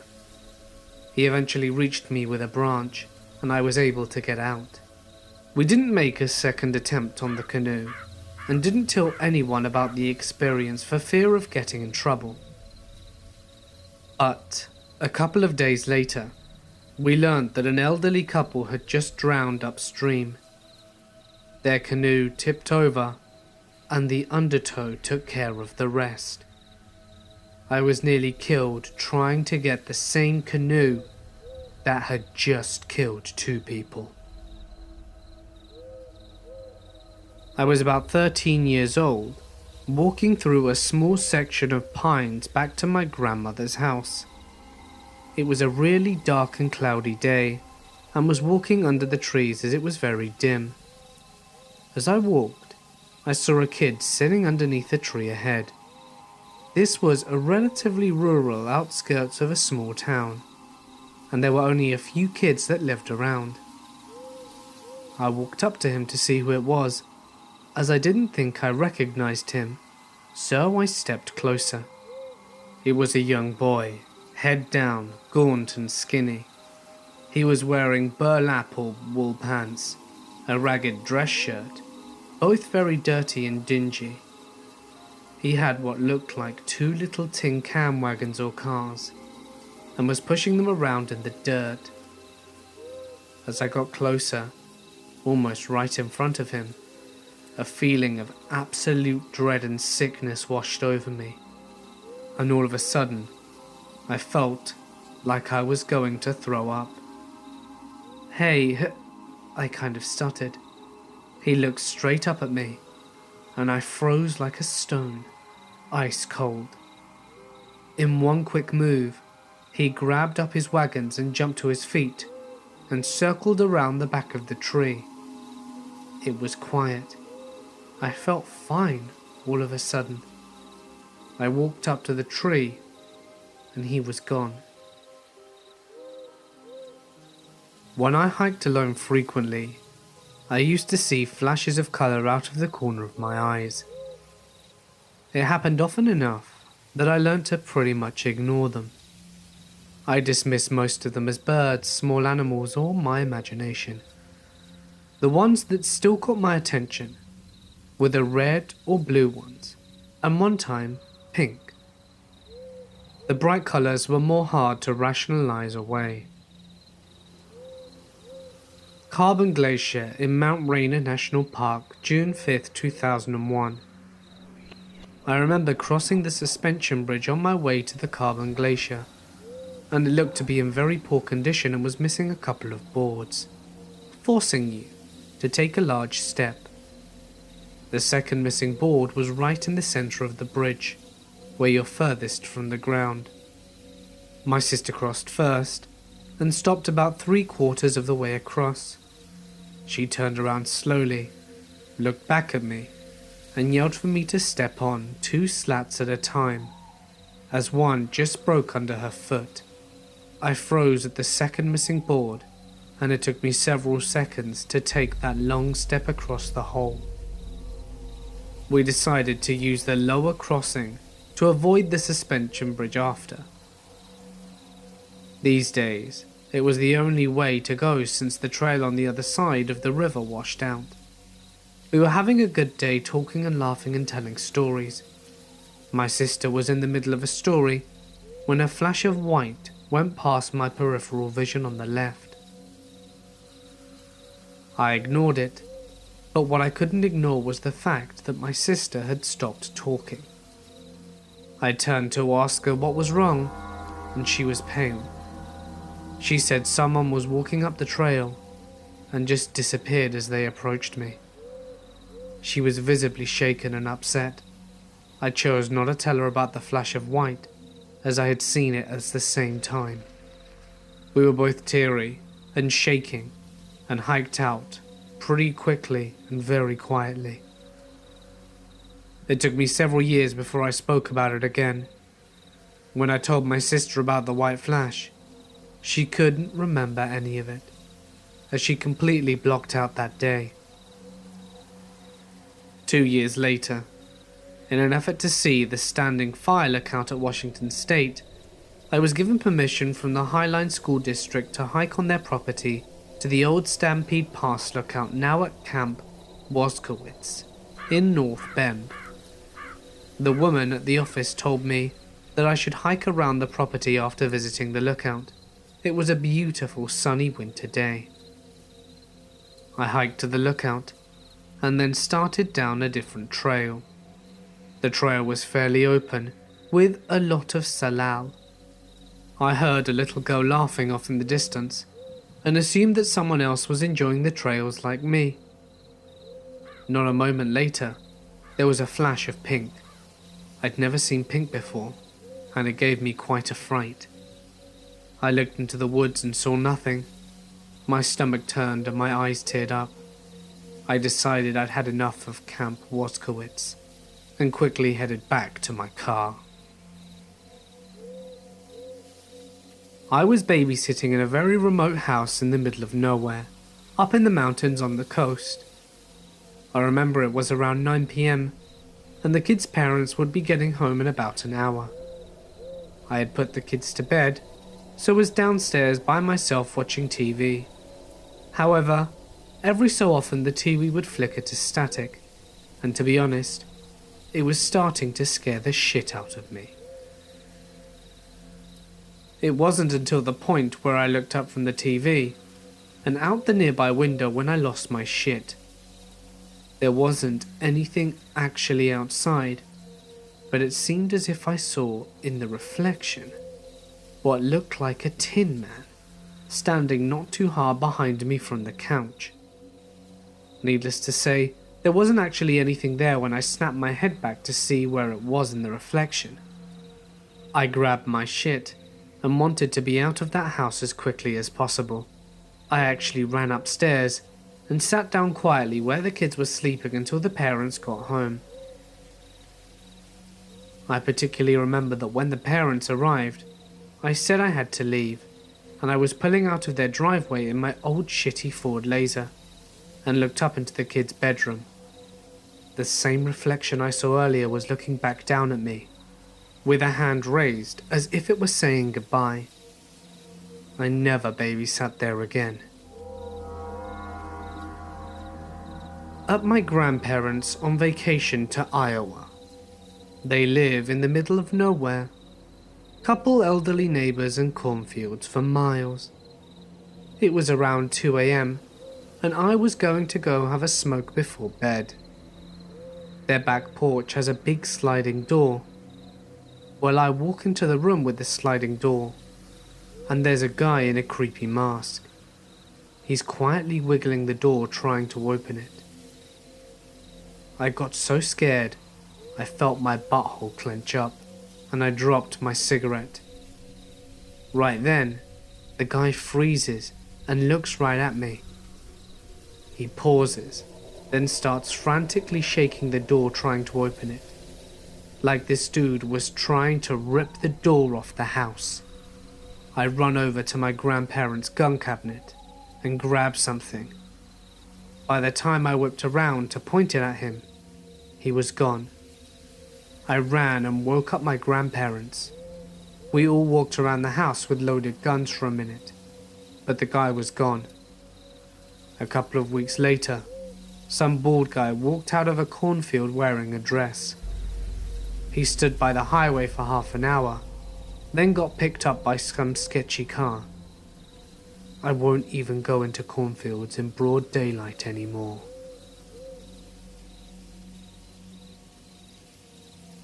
This happened when I was 10. There were 5 or 6 of us spending the night at Charlie's house. Her parents owned a ranch in hill country region of Texas, and their home was built on top of a hill. Other than the dirt driveway up to their house, the hill was wild land covered in cedar trees. It was a clear, slightly chilly night in maybe October or November. But after the sun went down, the moon was out, so we stayed out playing hide and seek, using the driveway as a base. Their ranch was far enough out of town and well fenced, so her parents didn't have a problem with it. Anyway, during one round of hide and seek, me and my friend Georgina were the last 2 hidden. We were very good at hiding and avoiding the seekers, and they managed to find everyone else. Or so we thought. We almost made it back to the road, when 3 of the girls unknowingly cut us off, and we ducked behind a ridge of dirt to remain concealed.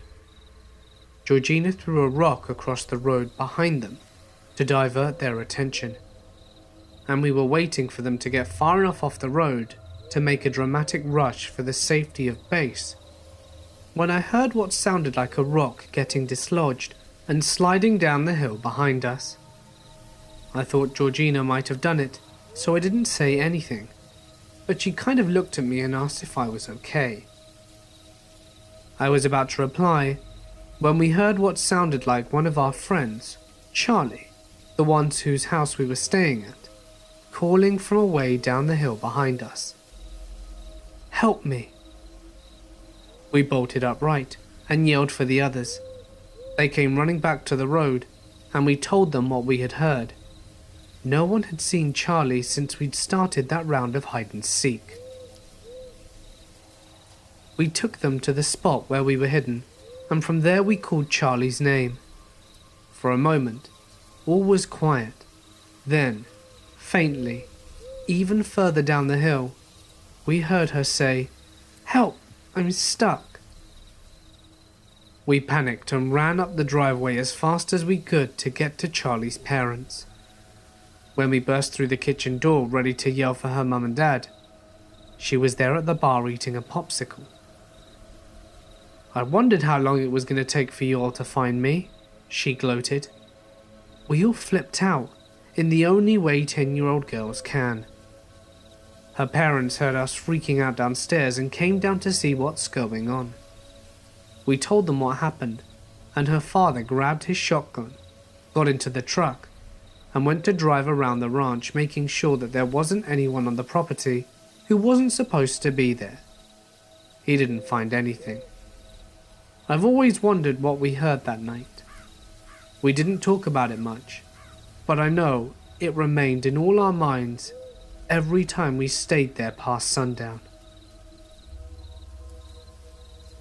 I live in a small town in rural Australia. I am a cyclist, and I coordinate sport events, marathons, and sell bike gear and whatnot. Around 6 a.m, I drove my bike up the mountains, and on the way, I passed a woman sitting by the side of the road. At first I thought she may have been a hitchhiker, but there were no hotels around and she had no bags. I stopped my car around 400 meters away from her, grabbed a bottle out of the car boot, and walked down to see what was going on. At that moment, I realized she's one of the most gorgeous women that I had ever seen. She was probably in her 20s, pale as hell, long wavy blonde hair to her hips, and one of those really German hourglass kind of figures, with these deep blue eyes. She was wearing one of those long summer dresses that beach kids seem to love, which was friggin' weird for the middle of the Australian bush. So I walk up to her like, oh my god, but I'm also thinking, what the hell? I hand her the bottle of water and ask her if she's lost or needs a lift back to town. She just stares at me, doesn't take the water, and doesn't blink. I think, oh shit, is she some kind of crazy? So I ask her if she ran away from somewhere, and she just says, no, and hadn't blinked yet. So I ask her if she's waiting for someone to come pick her up, and she says no again. I ask her where her house is, and she says, here. Keep in mind I am halfway up a mountain, and there are no houses here at all. So I was kind of starting to get creeped out by this lady. I walked back to my Jeep, and I was going to start driving back down the mountain and call the cops and get them to come pick up this lady. And she follows me. I was like, look, are you sure you don't want me to run you back to town? And she just says no again. So I'm all like, look, I don't feel comfortable leaving you here in the middle of nowhere. Please let me take you to the police station. And she just turns around and walks off into the bush, miles from anywhere. And I'm sitting there like, what the actual hell? And then I started to get really scared when the bug and bird noises started to come back. It made me realize I hadn't heard a single other sound whilst I was speaking to her. No magpies, no crickets, no early morning sounds at all. I hightailed it out of there and called the local coppers when I reached the bottom of the mountain. Basically, I said there's a woman up in the mountain who refused to get into my car, and then realized how stupid that sounded and hung up. Whoever you are, I hope that you're okay. I have had the fortune of traveling all across this great and wonderful nation. But I've seen something whilst camping that makes me reconsider mountain folk in Georgia. Now, I love my home state. I love exploring the vast amounts of wilderness we have here. I just happen to carry a gun at all times whilst exploring now. I didn't then. I went to the Blue Ridge Mountains with a friend to hike. A week without cell phones, we called it. Except we had his satellite phone, just in case of an emergency. We hike as far as we please, and fish, and we find water. Of course, we also have a GPS and a compass to ensure that we don't get lost. So we're on our next to last day of hiking back. We come across a small clearing in a valley that has a nice sized pond. We stop to set up camp and fish. As night falls and our fire is fading, with our bellies full of fish, wild onion, potatoes and wine, we lay down to sleep. And then I hear it. My friend is fast asleep, and the sound doesn't wake him. There's something outside, close by, but not distant enough. A moment of stupidity and adrenaline hits me as I grab our machete and exit the tent brandishing my lackluster weapon. The sound of that of a drum is being played with skill and expertise that only a child with the basic idea of rhythm can possess. Upon exiting the tent, I see a fire and a woman across the pond. She's not creating the drum sound. Instead, she has a black kettle hoisted above her fire, and she's stirring it. She turns her face to me, and I see that she must be as old as the mountains themselves. Her clothes are nothing but rags, yet she has an aura about her, one that is dark and filled with terrible wisdom and knowledge. Her ancient eyes meet mine, and I become paralyzed by fear. The drumming grows louder, and then stops suddenly, and she's gone. So's the fire, and any evidence that she even existed. I started our fire again, and did not sleep. Upon hiking out of the woods and back into our car, we decided to stay at a hotel in a small town nearby, since I was exhausted from staying awake. Of course, I had told my tale to my friend when he woke, and we packed quickly and moved as fast as our legs would carry us. We got to the hotel, which, thankfully, had a restaurant and bar. I told my tale to some locals, and the consensus was that I had met the mountain witch, whose land I was trespassing on, and we were only alive because I had stayed awake. They may have been jesting, but they seemed very serious. I now carry a firearm whenever I hike, mostly because it makes me feel safer, and whether you believe my tale or not makes no difference to me, dear listener. But there are dark and ancient things in this world. Stay safe. In the early 1980s, I was about 8 years old, and my father decided to take me to deer camp for the first time. We were in far northern Wisconsin, where deer camp is sort of like a religion experience, especially our deer camp. Anyway, when we got there, my dad leaned in about 3 inches from my face and gave me a thinly veiled threat that he called a piece of advice. That what was done at camp stays at camp, and especially not to tell my mother what I was about to witness.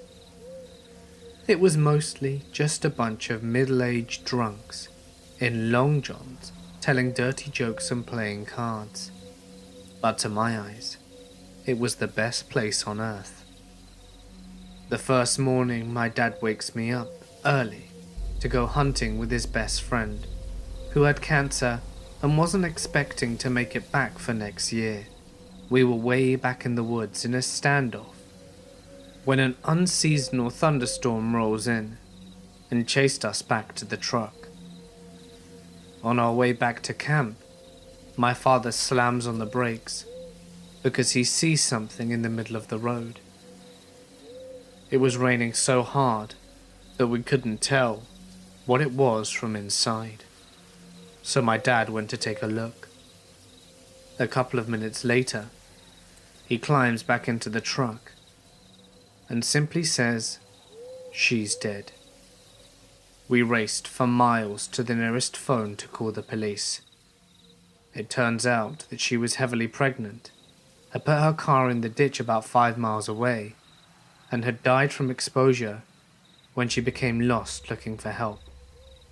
My main memory of this, though, is bursting out crying on the way home, because I just knew I couldn't keep this big of a secret from my mother. My dad simply told me that there were exceptions to every rule, and this was definitely one of them.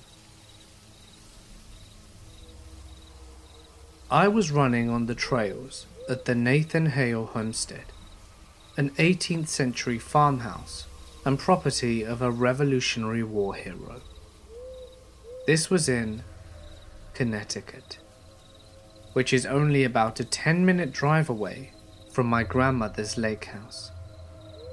I could not find a map of the trails anywhere online, and there didn't seem to be any signage at this place, just a bunch of random mountain bike trails in the woods. I was only going to run 4 miles, so I estimated that I would run for about 30 minutes, using my watch to keep myself on track. So I ran around the trails for a while, and nothing seemed too out of the ordinary. It was around 9 on a Monday morning, and the only sounds were the distant hums of Route 31, birds chirping, and the occasional squirrel or deer that scampered off whenever I came near. The trail seemed to wind around a lot. If not for my better than average directional skills, I could have easily gotten lost. About 20 minutes in, I saw something strange about 50 meters off. A finely polished and light-colored wooden coffin. I was a little weirded out, to say the least, and waited until I got closer for a better look. I rounded a corner where several old tree stumps blocked my view, only to find that the coffin had disappeared.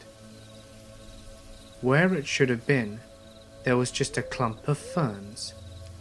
Odd. I turned around shortly thereafter and made my way back to my car. I was maybe half a mile out when I heard a very distinctive knocking on a nearby tree. I was a little spooked, but chalked it up to be a woodpecker or something. However, not 30 seconds later, there it was, on a completely different tree ahead of me. Exactly the same rhythm. Tock, tock, to tock, tock. I picked up the pace. The trail widened a little, and I could see way ahead to the entrance to the parking lot where my car was. There it was again, on a tree seemingly right next to me. I truly started freaking out, and started to book it back to the lot. I was nearing the opening, when time seemed to slow down.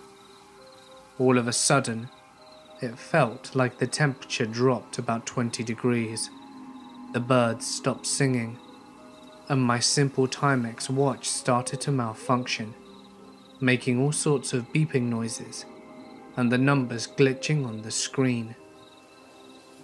The beat sounded impossibly loud this time, like it were hacked into every surrounding tree with an axe. An overwhelming sense of dread washed over me, as I anticipated hearing the rhythm again.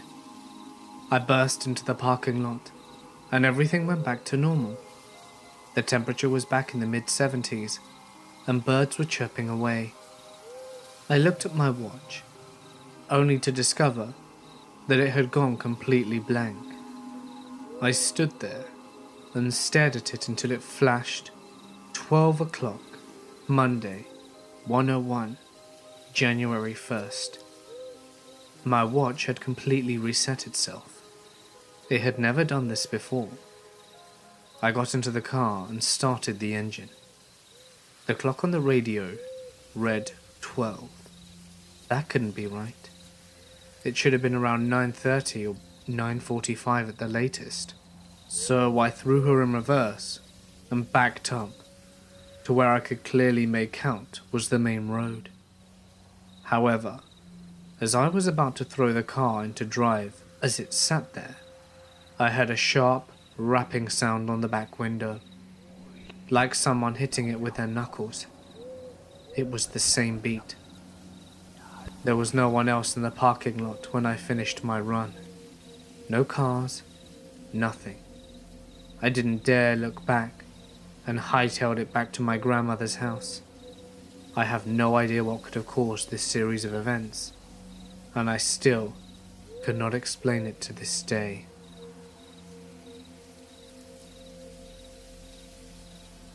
I was geocaching once, and as I was wandering through the woods, I came across a small patch of trees that had Mr. Potato Head faces nailed to them.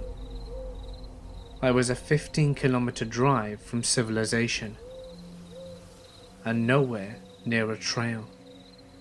As the cache was deep in the woods, I contacted the cache owner, and he swore that they weren't there when he put the cache together, and it was his private land, so nobody should have put them there. The other instance of weird was up when I was hitchhiking and decided to set up camp off in the woods not far from the highway. I had a fire, ate, and set up my little tent and fell asleep without problem. I woke up in the middle of the night due to some heavy breathing outside my tent. I listened for a bit, scared shitless, and then some movement and the sound was gone. I woke up the next morning and there was a photo of my family stuck with a nail to a tree right beside my tent, and fresh footprints in the dirt. Being the idiot that I am, I followed the path of the footprints a kilometer or so back into the woods, where it ended at a road. Across the street was an abandoned house, and while checking out the house for anything useful, I found several other photos of people from the photo, individuals, headshots, and notes apologizing for not protecting them or being there for them. I got a feeling like I wasn't alone, and decided to make an exit, and as I came out of the house, there was a pickup truck in the road watching me leave. He offered me a ride back to the highway, and some food and drink, and told me all about the family that lived there, and how they had all died. Apparently, the father had an accident whilst driving and struck an oncoming vehicle, with the mother and 2 kids inside it. He lived, but everybody else died.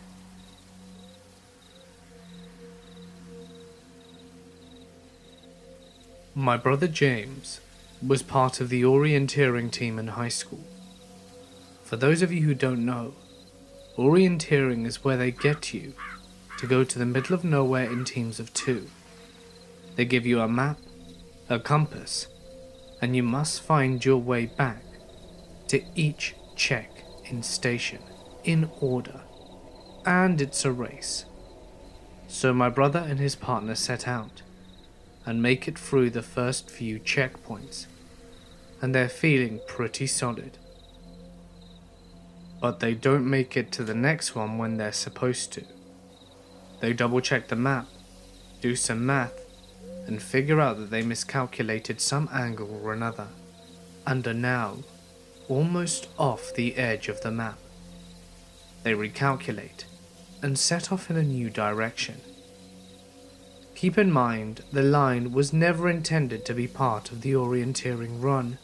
This is unexplored territory, and they came across what my brother said could only be described as a crater.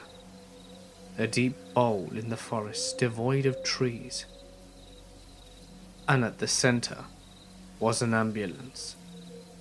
They are in the woods, miles upon miles from any road. and there is an ambulance that looks like it's decades old sitting in a crater. So, being teenage boys, they decide to investigate it. My brother said that the forest was well on its way to reclaiming the vehicle, that it was rusted and covered in plant life. It looked out of date, like it was coming from the 40s or some bygone era. In the back, the gurney was still there, but bent in the middle, like something had smashed it.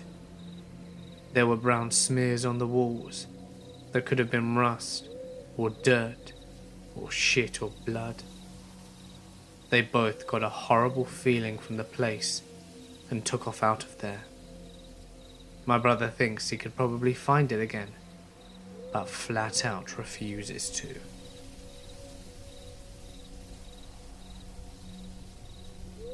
I am a hunter and mountaineer.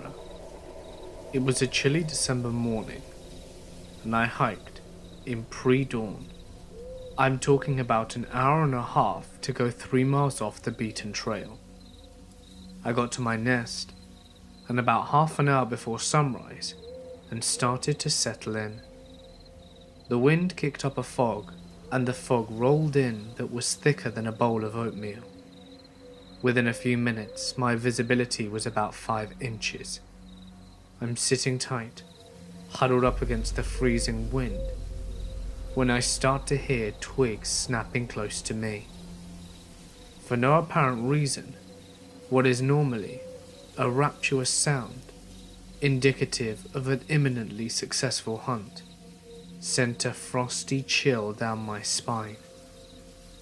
I chambered around in my 30-30 as quietly as I could, and lay flat on my back, tucked against a fallen tree. The rustling was moving closer through the fog, but I couldn't see anything. The sun was starting to peek over the mountains to the east, and visibility was starting to increase. The rustling of twigs and leaves was sporadic, sometimes directly in front of me, sometimes behind or beside me. I remember laying the rifle across my chest, thinking to myself how silly it is to react like such a coward. I rationed with myself that bears and mountain lions are a rarity where I was, so I had likely stumbled into a herd of whitetails that had bedded down and decided to sit up.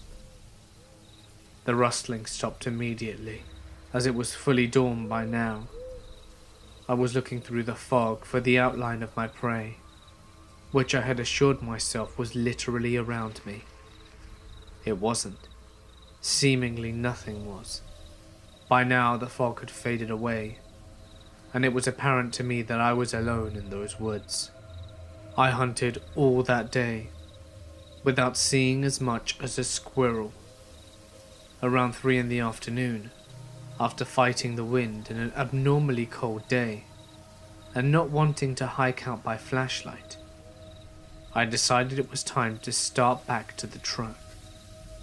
Walking out of those woods was the most uneasy I had ever felt. Lawfully, once you make your way back to the trail, you're supposed to clear the chamber of your rifle. But not that day. What is normally a stroll through the woods, I undertook with the seriousness of an animal being stalked. I would walk, then stop and listen, and I never heard or saw anything during my retreat, but I could feel eyes on me. I was about 100 feet away from my truck when I rounded the last corner and saw, hanging at eye level from a tree by a noose, a stuffed bear in a blaze orange jacket. I am a giant, broad-shouldered outdoorsman, but that one shook me up something fierce. It was early 1984. My two friends and I went to the Wildwood campgrounds on Long Island with my family.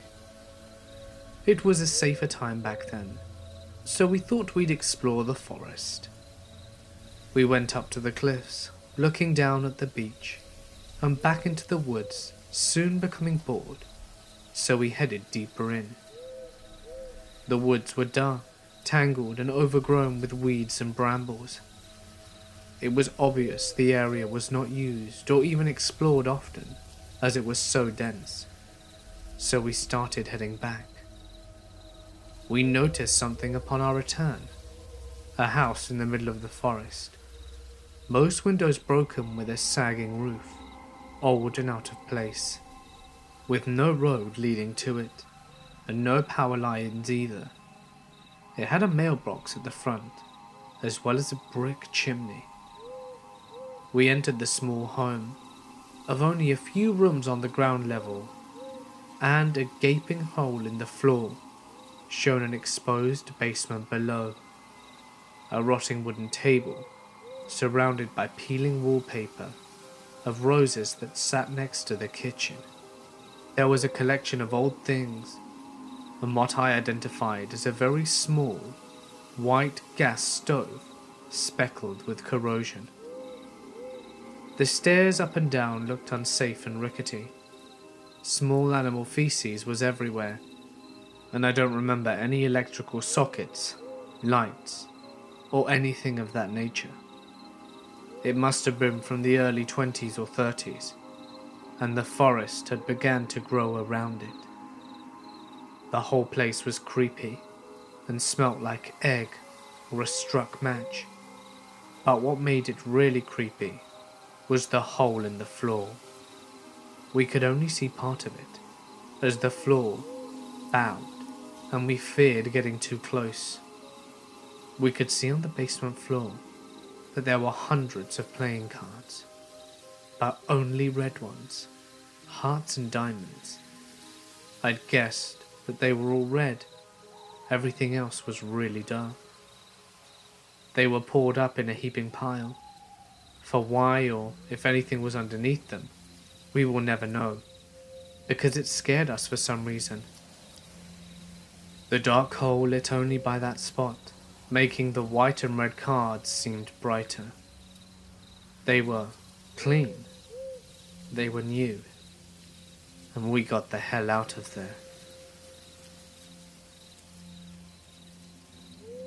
I live by a small river, and my friend and I always spoke about putting a boat on it one night, and just letting the current take us downstream whilst we fished all night.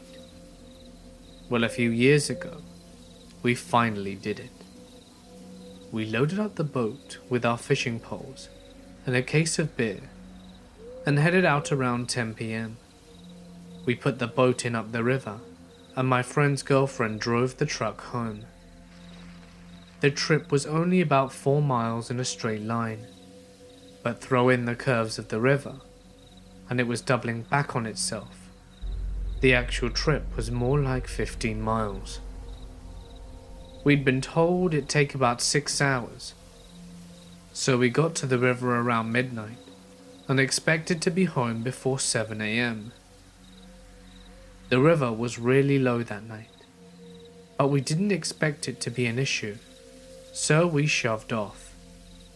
The first few hours passed pretty normally, and we caught a few fish, but we passed a cutoff, and the river current just slowed to a halt. Around 2 a.m, we hear this faint groaning noise off in the distance. We didn't think much of it at first, because we are both campers, and we're used to the forest noises. As we keep moving slowly down the river, the groaning noises keep happening, and it's getting louder. I can't even really accurately describe the noise itself. It was a very throaty, groan/moaning sound, with a short duration. I say it was like a zombie noise, but it was very distinct, and at times it sounded like a man groaning in pain.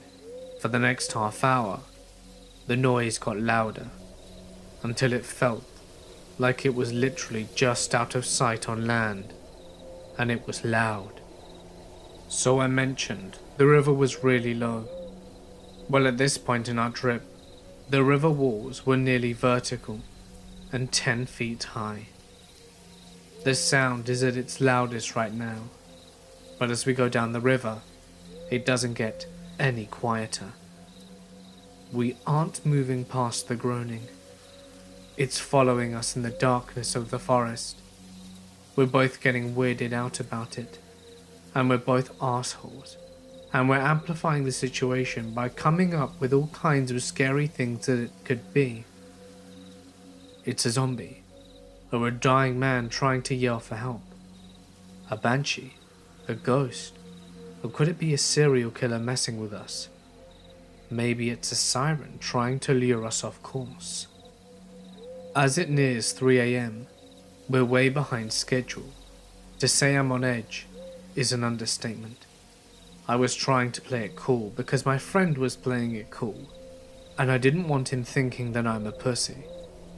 We're shining our flashlights into the forest, and we're watching as things scurry off in the darkness as the light hits it. The groaning is still going on. The loud groaning happens about once a minute, and something there is a quieter, slightly different sound that happens in between. The sound is finally behind us, but it wasn't getting much quieter. With the sound behind us, we figured we were in the clear, but we weren't so lucky. About 5 minutes later, we hit a log jam, and our only choice was to go ashore and carry the boat around the debris. There was one problem. We couldn't actually get out of the river. As mentioned, the river walls were 10 foot high, and our only choice was to go back up the river a couple of 100 feet to a low spot and carry it all the way round. Now, I was really dreading about getting out of the river. It's dangerous enough walking down the riverbanks in the pitch blackness, and I didn't need a zombie banshee serial killer making it worse. So we turned the boat around and head back towards the sound. We pull the boat out of the river and the sound just stops. This is it. It is definitely a serial killer taunting us. And now that we're out of the water, he's moving in for the kill. There is no more acting manly and unafraid. My friend knows I'm freaked out, and I'm sure that he is too. The boat is usually kind of heavy, but tonight it feels lighter than ever. We're practically jogging that thing down the muddy banks. Everywhere we look, we see what is ducking behind a tree and staying out of the light from our flashlights. We finally get past the log jam. We're putting the boat back in the river, and whatever is following us is right behind us. I'm in the boat, and my friend is getting in. He pushes us off out the river and runs around and yells into the darkness, "What do you want?" At this point, the Loch Ness monster steps into the light and says, "I need about 350. Okay, that part didn't happen. But we get back on the boat in the river, and the noise has suddenly stopped. But we're both ready to go home. We run the motor until we get to a bridge. My friend calls his girlfriend and gets her to come pick us up 2 hours earlier than expected. She asks why we cut the trip short, and he makes up some bullshit excuse about the river being too shallow and blocked up with debris, because neither of us wanted to admit that we were grown-ass men being scared of the dark. I never told anyone else I know about this, and I don't think he has, but we still mimic the sound every now and then, and any strange noise is instantly referred to as a zombie banshee. I live by a small river, and my friend and I always spoke about putting a boat on it one night and just letting the current take us downstream whilst we fished all night. Well, a few years ago, we finally did it. We loaded up the boat with our fishing poles and a case of beer and headed out around 10 PM. We put the boat in up the river, and my friend's girlfriend drove the truck home. The trip was only about 4 miles in a straight line, but throw in the curves of the river, and it was doubling back on itself. The actual trip was more like 15 miles. We'd been told it'd take about 6 hours, so we got to the river around midnight and expected to be home before 7 AM.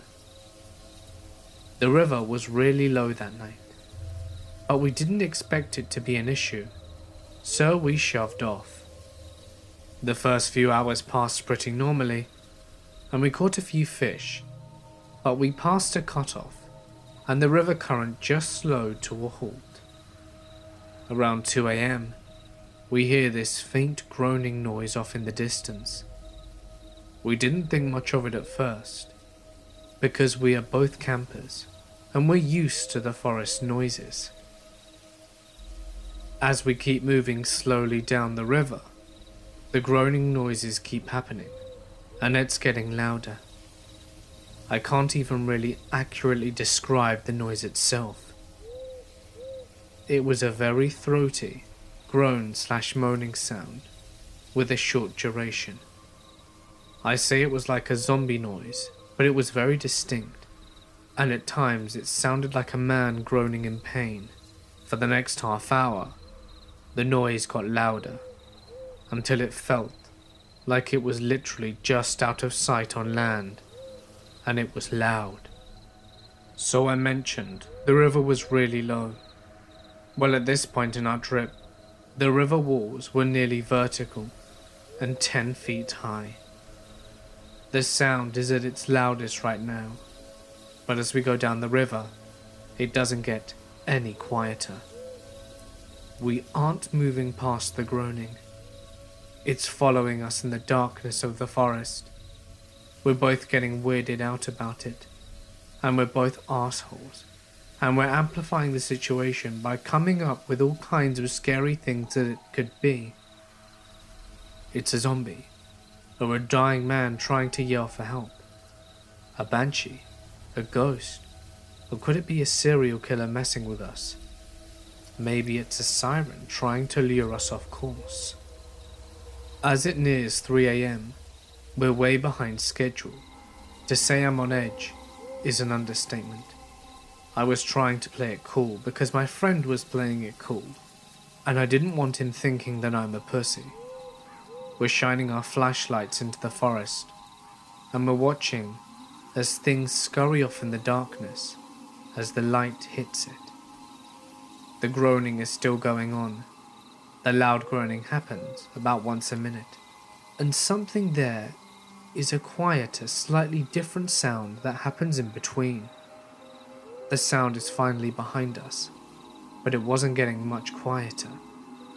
With the sound behind us, we figured we were in the clear, but we weren't so lucky.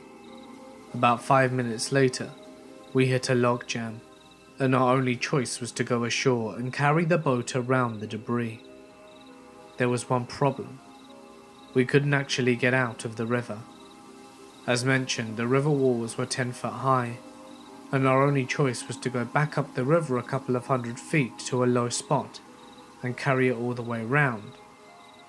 Now, I was really dreading about getting out of the river. It's dangerous enough walking down the riverbanks in the pitch blackness, and I didn't need a zombie banshee serial killer making it worse. So we turned the boat around and head back towards the sound. We pull the boat out of the river, and the sound just stops. This is it. It is definitely a serial killer taunting us, and now that we're out of the water, he's moving in for the kill. There is no more acting manly and unafraid. My friend knows I'm freaked out, and I'm sure that he is too. The boat is usually kind of heavy, but tonight it feels lighter than ever. We're practically jogging that thing down the muddy banks. Everywhere we look, we see what is ducking behind a tree and staying out of the light from our flashlights. We finally get past the log jam. We're putting the boat back in the river, and whatever is following us is right behind us. I'm in the boat, and my friend is getting in. He pushes us off out the river and runs around and yells into the darkness, What do you want?" At this point, the Loch Ness Monster steps into the light and says, "I need about 350. Okay, that part didn't happen. But we get back on the boat in the river, and the noise has suddenly stopped. But we're both ready to go home. We run the motor until we get to a bridge. My friend calls his girlfriend and gets her to come pick us up 2 hours earlier than expected. She asks why we cut the trip short, and he makes up some bullshit excuse about the river being too shallow and blocked up with debris, because neither of us wanted to admit that we were grown-ass men being scared of the dark. I never told anyone else I know about this, and I don't think he has, but we still mimic the sound every now and then, and any strange noise is instantly referred to as a zombie banshee. One night, I was solo camping in a remote lake above a small town. You're not allowed to camp near the lake, so I hiked up a little ways onto the hillside and set up underneath a camouflage tarp. It must have been around midnight. I was all snuggled in my hammock when I hear laughing and yelling in the distance. I peek up from behind my tarp to see what looks like a handful of college-aged dudes drinking and fishing and having a good time. Okay, whatever. I tried to sleep anyway. I drift in and out for about an hour, but I'm kept from sleeping by an extremely loud bird in the tree next to me that just keeps hooting and screeching. Eventually, I pick up a large branch and thunk, swinging it at the tree to shut it up. Suddenly, the dude bros go silent. I can tell that they've frozen and are looking intently in my direction, trying to find the source of the noise. I crawl back into my sleeping bag and try to sleep, but the bird starts again. I decide I need to find some pine cones or something to throw at it to scare it away. So I get out of my sleeping bag, move outside the tarp, and start looking on the ground. I decide to try the branch again and slam it as hard as I can into the tree trunk, and the sound rings out loudly. They all look over to see a pale, naked figure hunched over in the tree line, staring at them. I immediately scramble on all fours under my tarp. To them, it must have looked like some horrible pale creature disappeared into the underbrush after having been caught observing them. They go silent, have a muffled, terrified conversation, and pack up and leave. I slept soundly for the rest of the night, but those guys must have been pretty freaked out. This happened when I was in high school in the 90s. I grew up in a rural western town. That meant not a lot to do, but lots of places out in the heavily wooded canyons and hills right outside of town. One particularly popular spot for hanging out, hiking, rock climbing and doing various other activities was called Falling Rock. It's right along the rim of Dark Canyon and features pine woods going from highway straight out to a sharp, abrupt drop-off down a sandstone/limestone cliff. It's several hundred feet down to the creek at the bottom, and there are various hiking trails and ways to get around the cliffs and down the creek. I went there frequently with friends in high school, not to smoke weed or drink or whatever, but because the place was also held as sacred by the Lakota, and by proximity, by teenage wannabe Wiccans like me. We'd see their red prayer bundles up in the cedars all along the cliffs, and to me and my coven of fellow dumbasses, that made this an obvious place to try and visit and contact spirits. I hiked it enough to become very familiar with the area, especially with a deep overhang that was almost like a shallow cave. It wasn't visible from the top of the cliff or from the main hiking trails, I only learnt about it after someone showed me how to get to it by scooting down a steep incline between two particular pine trees on my butt. Also, during this very confused part of my life, I had a best friend who was an extremely bad influence, and who kept getting me involved with older guys. At 15, I lost my virginity to a 22-year-old guy in the Air Force that she had introduced me to, and then left me alone with. I won't say he made me do anything, but I also won't say I was entirely on board when everything happened. She later gave me away for a night to a Turkish guy who spoke no English. Then, she started seeing a guy in his early 20s. She was 18, and more or less told his 40-year-old something uncle that I was all his if he wanted. I was a 16-year-old dumbass. I didn't know about this scheme. I just knew that my best friend had just invited me up to Falling Rock to hang out with her and her boyfriend. I was less happy when I showed up and found the uncle there. I'd met him before, and he wasn't a dick or unattractive. Actually, he was quite attractive, or even especially creepy. It was just knowing he was more than twice my age, and very clearly wanted much more than the Air Force guy had. He didn't just want sex. He was in love with me, and wanted me to love him too. I knew it. I just didn't know what to do about it. But I did tell my friend I didn't want to see him around when she and I got together. She apparently ignored that bit of what I said. He and my best friend's boyfriend were both cowboys, following the rodeo circuit. As such, they showed up at Falling Rocks in their boots and hats and all of that. And it made them slow. My friend was morbidly obese, and none of them knew anything about Falling Rock, whereas I know the area very well. I had driven my own vehicle there, but had parked in the lower lot, about a quarter of a mile closer to the highway than the place where they parked theirs. When I saw that their uncle was there, and he started getting overly friendly right away, I planned to get away as soon as possible. We started walking, and it wasn't before long that I got ahead of them and ignored their calls to come back and vanished into the woods down one of the less used hiking paths. This was broad daylight, and I had a plan. I was going to just loop around the northwest, through the thick woods, and come back up the lower parking lot, get into my car and drive away and let my friend explain why she'd brought the uncle later. I made good time and got back up towards the road to the main parking area, where my friend and the uncle had parked. I was almost there when I saw another guy close to the uncle's age, but slimmer, blonde with a beard and a camouflage coat on, coming up from the trail in the parking area.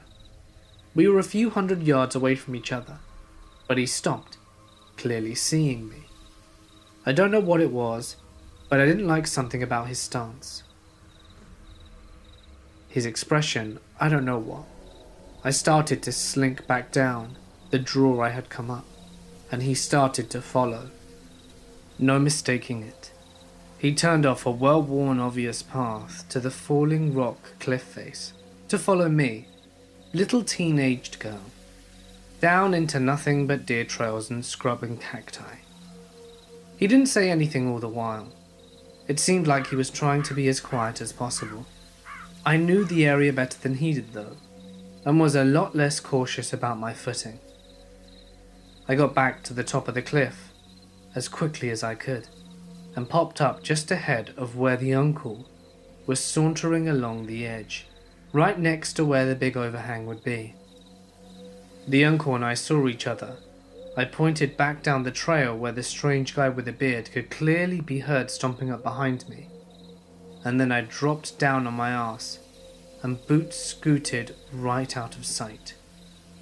I got to the overhang and heard the exchange between the uncle and bearded guy. "Hey, what the hell do you think you're doing?" asks the uncle, sounding absolutely pissed. "I'm looking for my girlfriend. She just came up here. She's got dark hair." "Oh yeah? What colour shirt's she wearing?" I was wearing a grey hoodie with my dad's college logo on it. "It's a grey hoodie," said the bearded guy. The uncle proceeded to go absolutely batshit, yelling and cursing, and based on the noise, throwing fallen tree limbs on the other guy, and the other guy just ran. I could hear him thumping and crashing down the steep hillside not far from me. My friend's boyfriend kept running when he heard all the noise, and I could hear him yelling at the guy too. All kinds of vile shit you wouldn't think a good Christian boy would say. The uncle called my name for a bit, and I finally came out of the cave. And then, my fat friend finally joined us too. It was a weird day to have your sort of stalker save you from someone who seemed to really have it out for you. But I'm pretty sure that's just what he did. I wish I could say something better by him, but all I really did was disappear. I didn't talk to my friend for over a year, long enough for her to dump her boyfriend and for the uncle to go away with him. I don't know what happened to either of them. I don't know if I could recognize them now, as I'm twice the age I was then. I do wish them well though, but still, would rather not meet again. When I was around 13, I went camping with my Girl Scout troop. This wasn't uncommon for us, as we camped often, at least twice a year. The only difference was that my troop had the privilege to camp out 2 nights in a cabin. The cabins were not big. I was 5 foot, and if I were to lay down widthwise, we only had about 3 feet of walking space between the bunks. Each side had 2 sets of bunk beds, so there were 8 beds in each cabin, and there were 4 cabins. We had a large troop, so we occupied 3 cabins including the mums, who stayed the night with us. During the day activities we went on as normal. Other troops came to spend the day, and we did arts and crafts and archery, and other sport-like events. This ended around 7, when all the other girls went home. Around this time, we cooked dinner, ate, spoke, and then started a fire. We sat around and had girl talk like normal, ate doughboys and marshmallows until 9, when we had to go to bed due to the camp's curfew. In my cabin, I had my 2 best friends, one in the bed below me, and the other in the bunk across from me. We had bunks that were the closest to the window. To imagine the cabin, just imagine a rectangle with walls, and a screen door. Now, go into the screen door, and on either side of you, there are, as I said, 4 bunks, and at each end of the corridor or window. My mum was sleeping in the cabin across the way with my troop leader and the other mum. Soon we're all asleep, but my friend Lisa, who was below me, isn't very good at sleeping outside, and was soon awake and sitting on the edge of my bunk, poking me. I cracked my eyes open and shone my flashlight at Lisa, then at Tara, who was sitting across the way. She was awake as well. Since we weren't technically allowed to be awake unless we were using the bathroom, we decided to go get my mum, who would take us through the trail to the bathroom just to let Lisa catch a breather. By now, the fire was basically out, and we had my flashlight as our light source, so we bundled up because New England is freezing at night, even if it's spring. As we were getting dressed, I put my flashlight in my mouth so that I could use both hands, but out of the corner of my eye, I saw a shadow. I thought it was my own, and camp was playing tricks on me, but I looked anyway. My scream may have broken all the rules in camp about curfew. My entire cabin was up. My friends were screaming, and my mum and my leader were trampling over each other to get into the cabin. When I turned to look at the shadow, I saw what was actually a man staring through the window. I don't know how long he was there for, and when I started screaming, he took off. My troop leader talked to the ranger the next day, and he said that he would talk to the night ranger, but we never got any other answers other than maybe it was an animal. Either way, we never went camping there again, and this incident still haunts me to this day. So, creepy pervy man, let's not meet again. The man who told me about his terrifying experience in the Colorado wilderness is one of those distant relatives that everyone has. They're your third cousin twice removed, or something to that effect. I'm not positive how exactly we're related, but he is an incredible guy. Greg is a decorated Green Beret with a silver star to his name that he earned by capturing the leader of an Afghan sniper cell without incurring any casualties. Despite his status as a huge badass and his not unconsiderable size of 6'3" and 200 pounds, Greg is a teddy bear. He is an extremely humble and kind person. I've had a lot of experiences in the outdoors, having lived in Colorado for most of my life. And Greg and I have had extended conversations about our adventures in the woods at my grandma's house for Thanksgiving. We were sitting on the couch, wearing tacky holiday sweaters, when the conversation turned to hunting. Greg mentioned offhandedly that he used to be an avid hunter, but had an experience that turned him off it. He said he doesn't even like guns anymore, something I found surprising coming from such an accomplished soldier.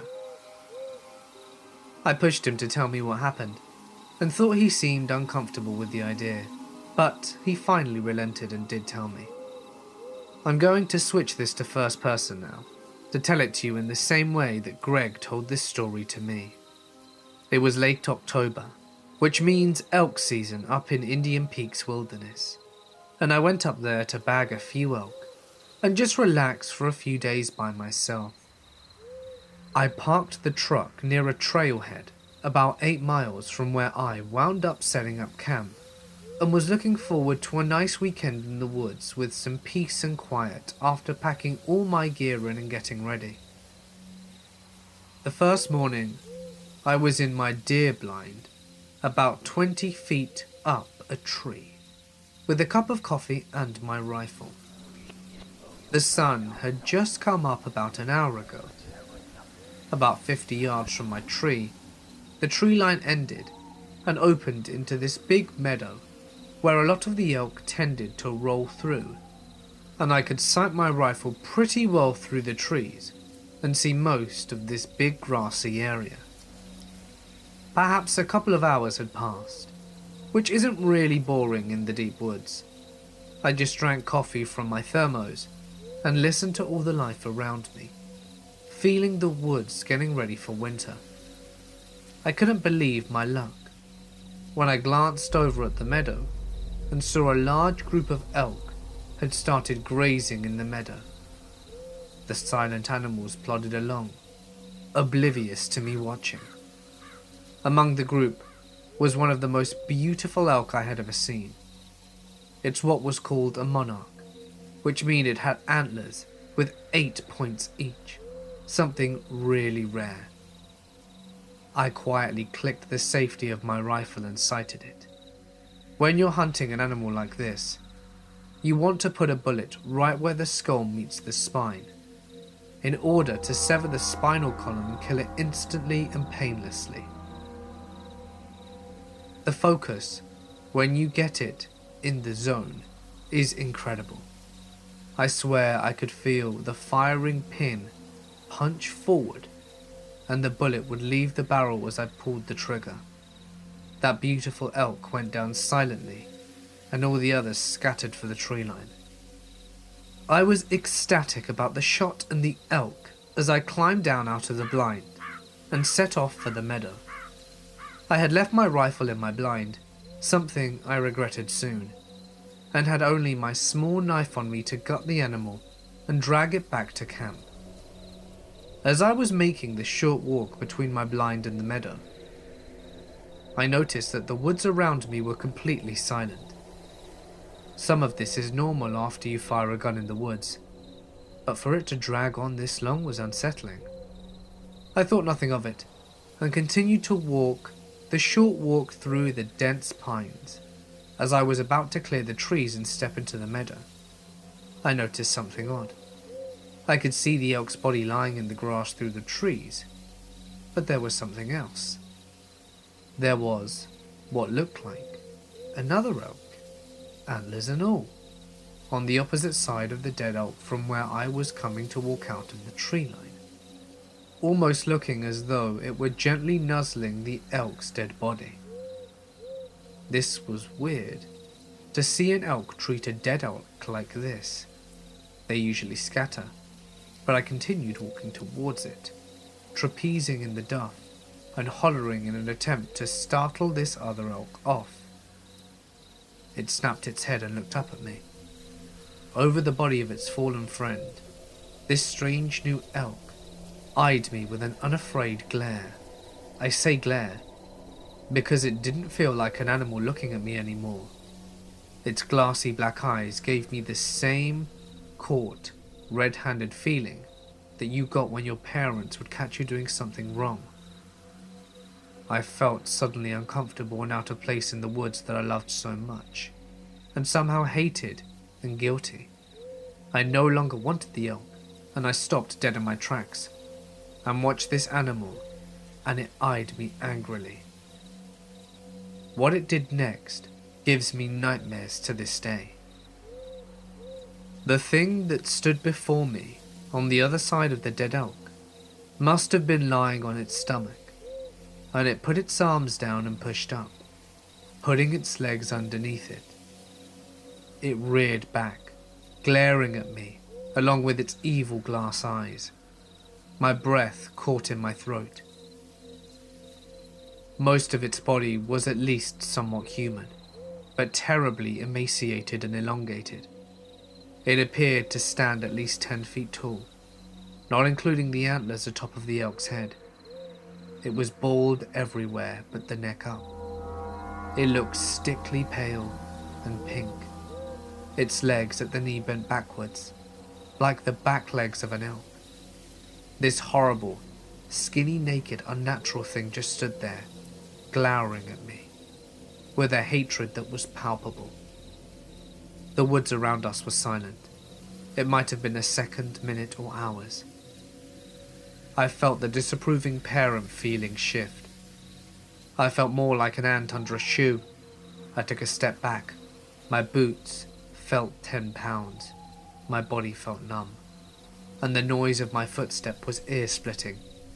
I took one more, and then ran. Running through thick woods is tough, but I ran faster than I have ran in my life. I passed under my blind with my $4,000 rifle sitting in it, without even slowing down.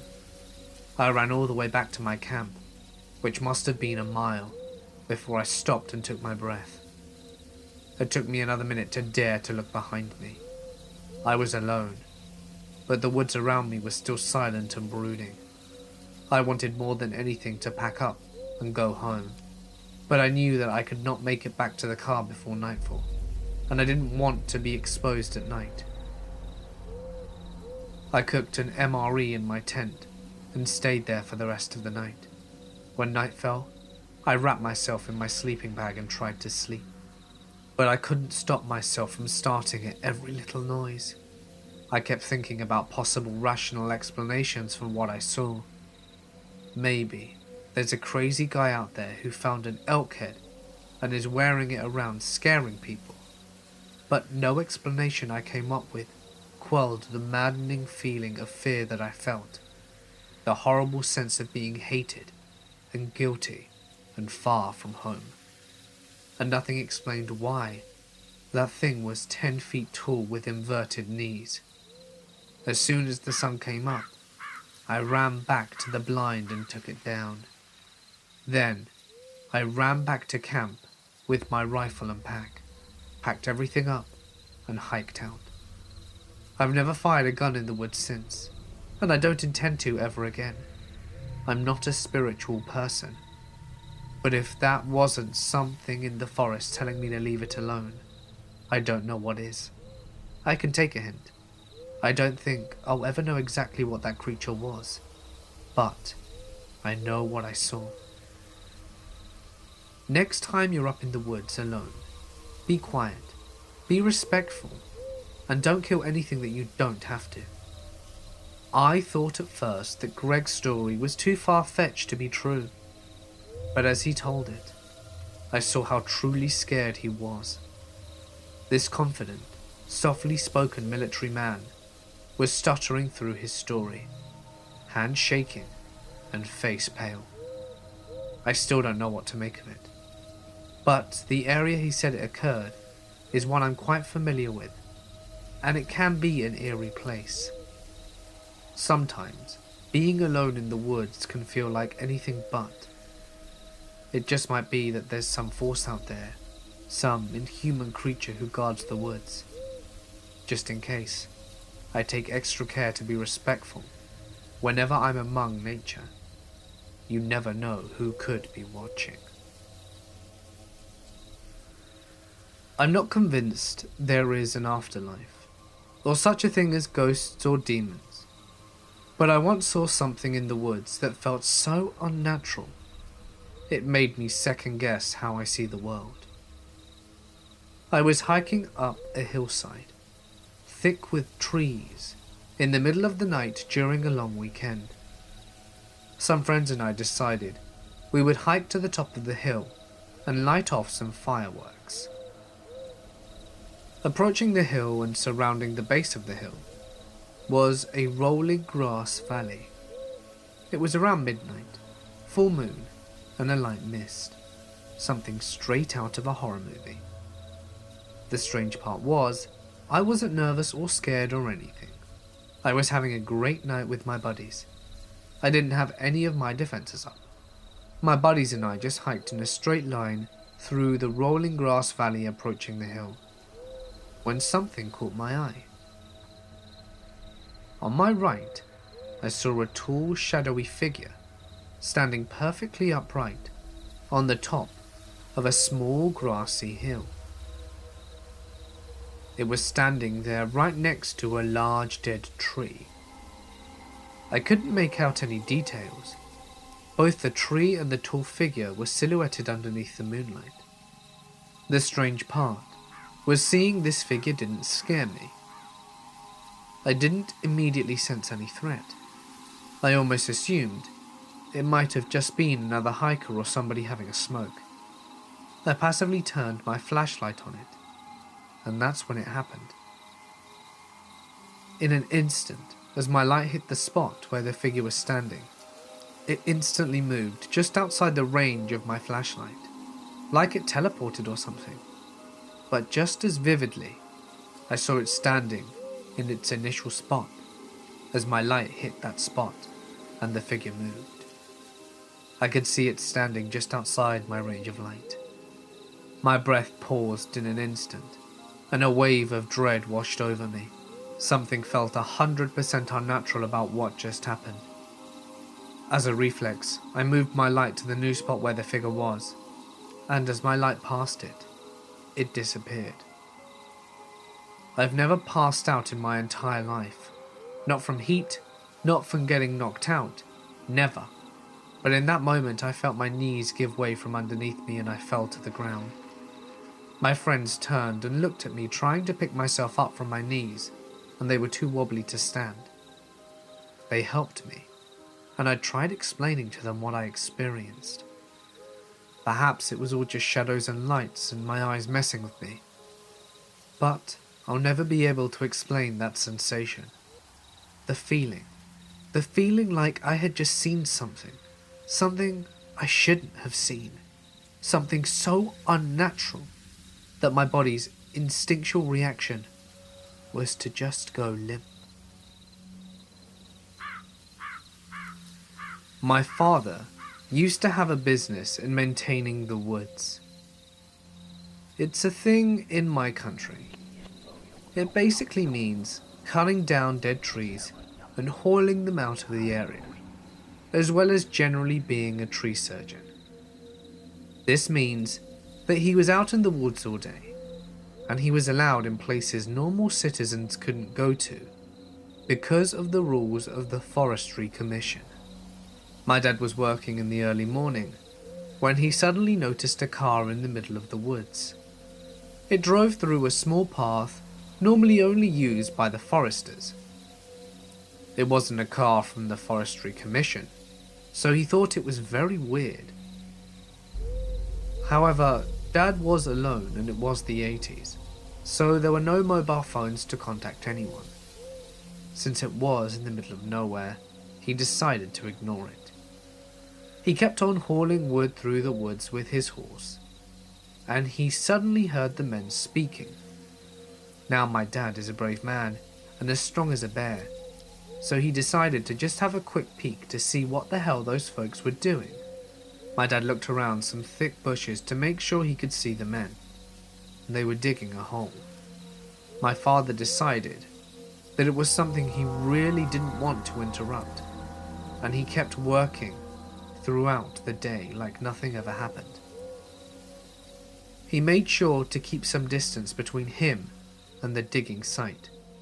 The men apparently never noticed my dad, possibly because his equipment wasn't located in the same direction that the men came from, and my father worked with horses, so they weren't any loud machines. It was the 80s after all.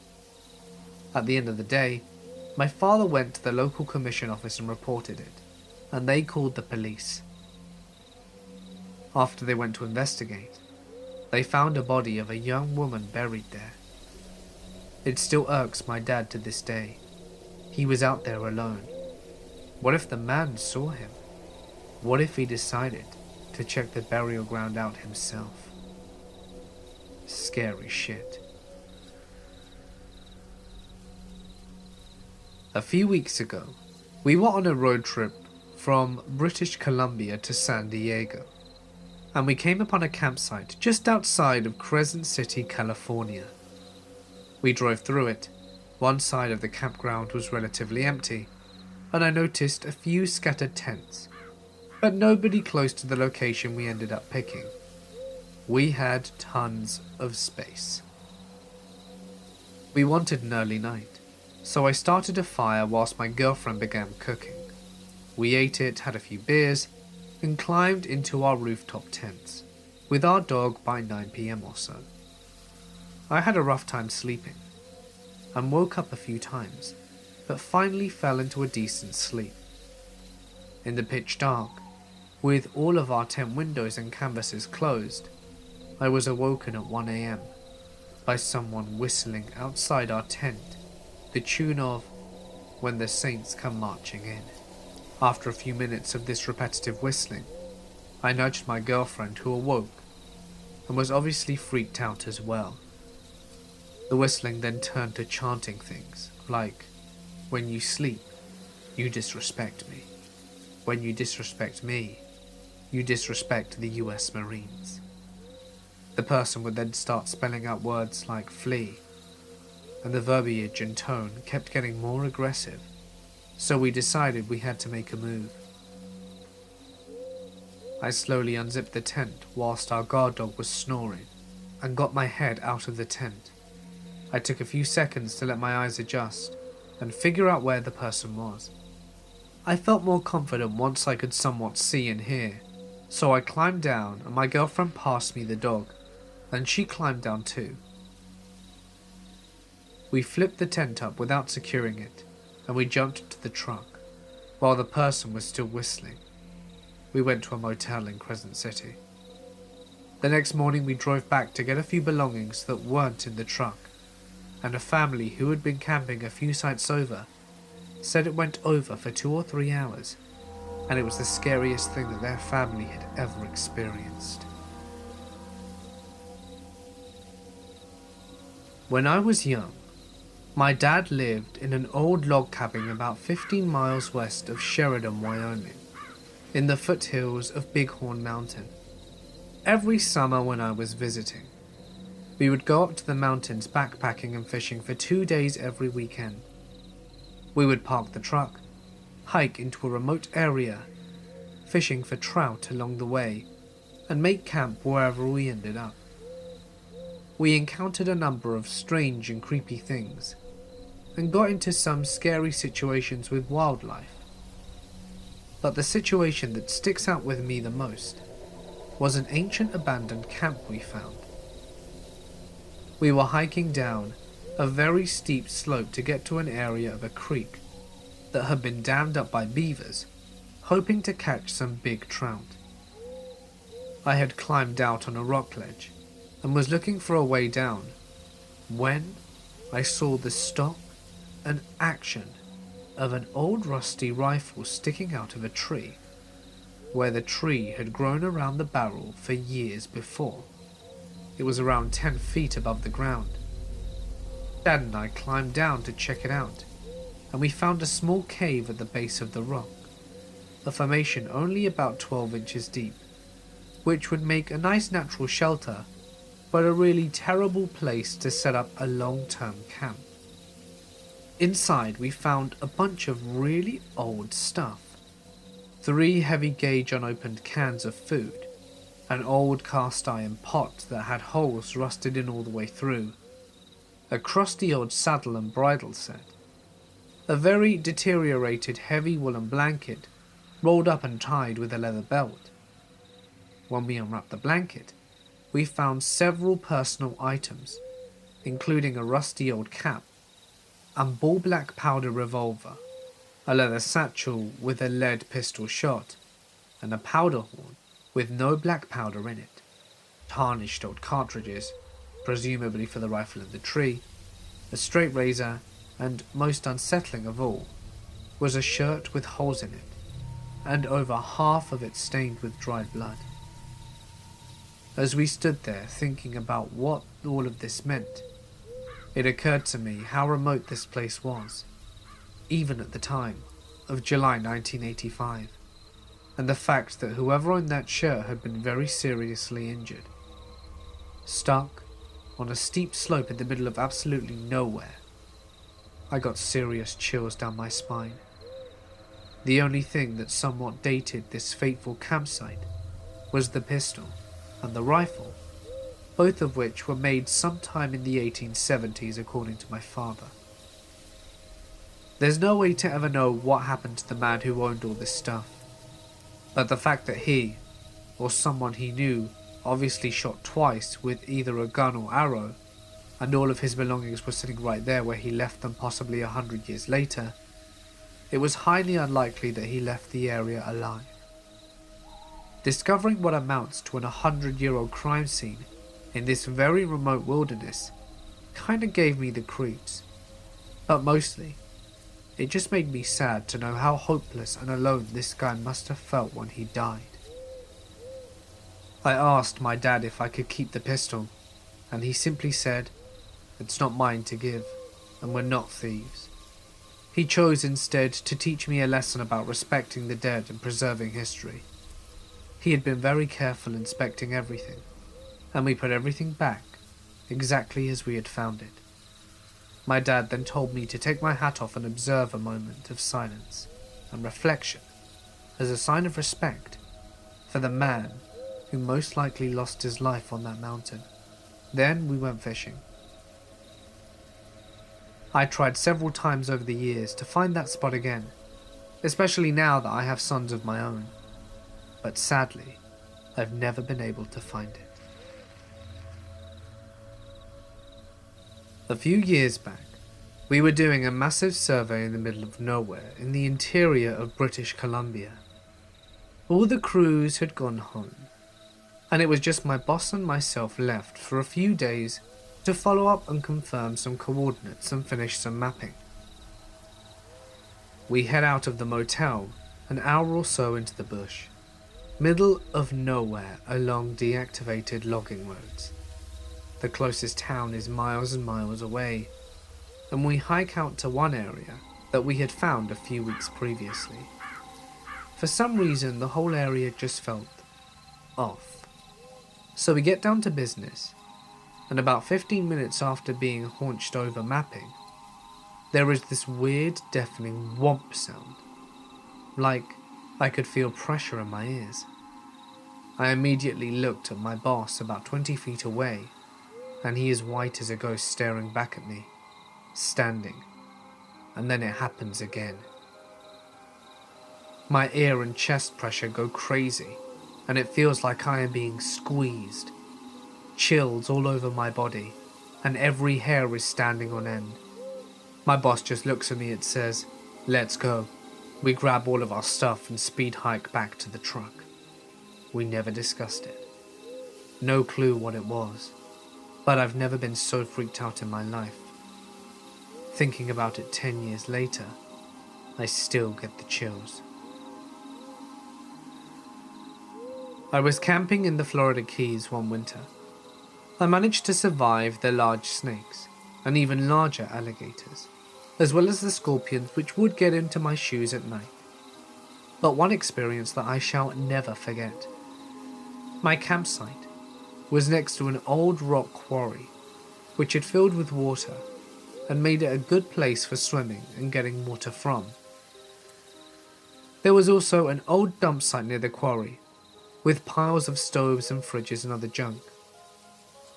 It had been there for a while, but nothing new had been added to it for a long time. One day, a fellow shows up and tells me that they were going to clean up the dump and burn some of the junk, so I better move my tent. So I gather up all of my belongings and moved a few hundred yards back into the woods. That day, they started burning the garbage, and I thought nothing about it until I climbed into my tent at night. As soon as it got dark and I was falling asleep, my tent became covered with hundreds of rats.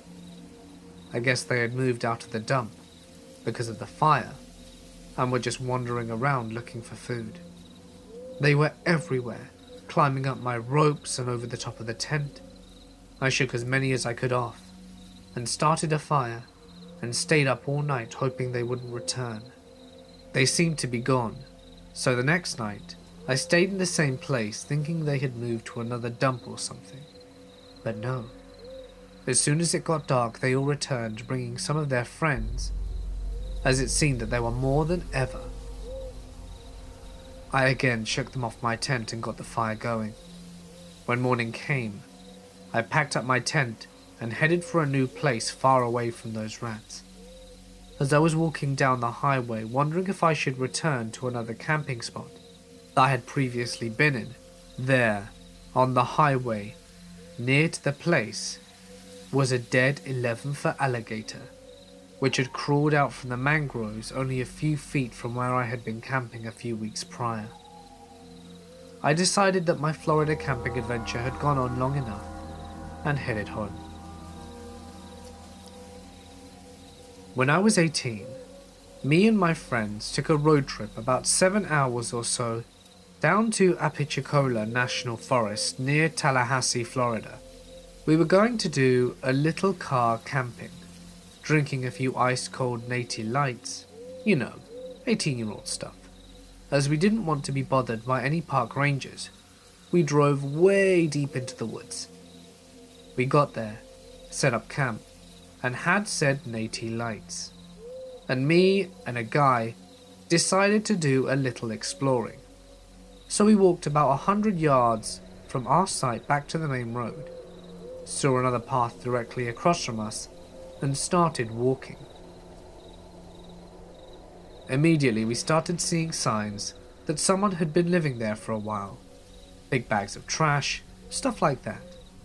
I should have seen a huge red flag and turned around, but I'm 18 and nothing can hurt me. So we get to this campsite of an older white guy living out of his van. Clothesline strung up, coolers placed around it, and a big gorgeous dog which I think was a golden retriever. We tried to back out, but he sees us and starts up a conversation. He's friendly enough and asks us where we're from, and he tells us some cool spots to check out.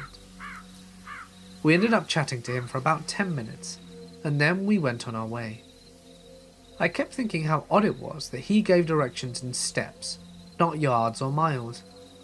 The guy seemed to be off balance, not stumbling drunk, but like he was walking on a balance beam, swaying side to side.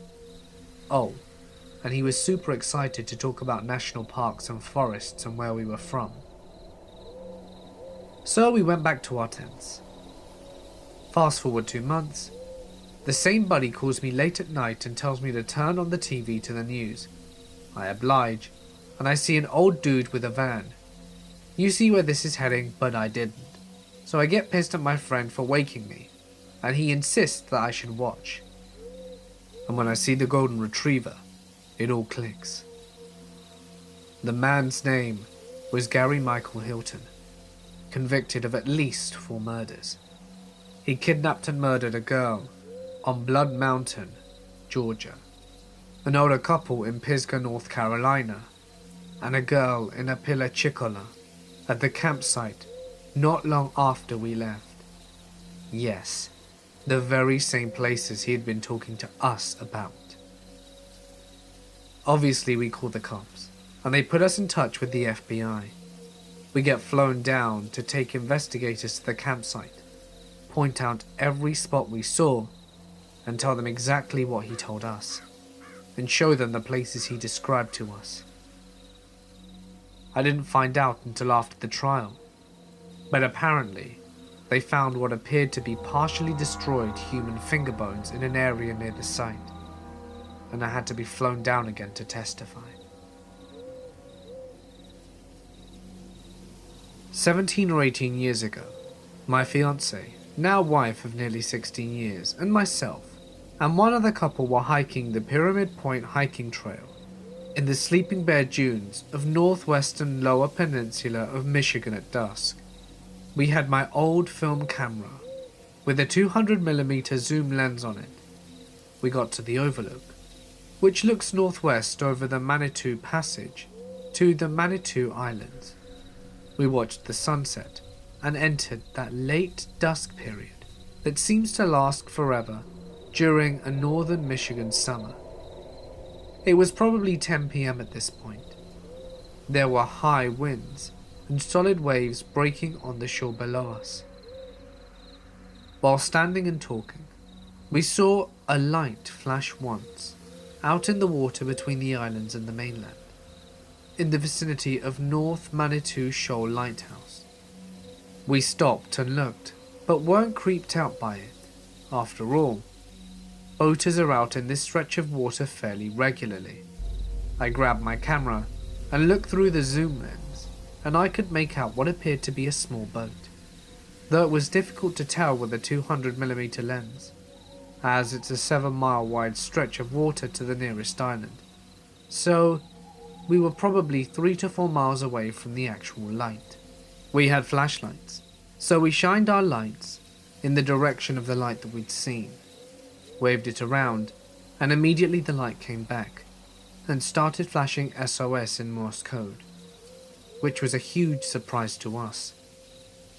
We weren't even sure our lights were bright enough to be seen at that distance, and given the stretch of shore, it's almost all forested. We were just a little spot several miles away. We were suddenly full of adrenaline and concern.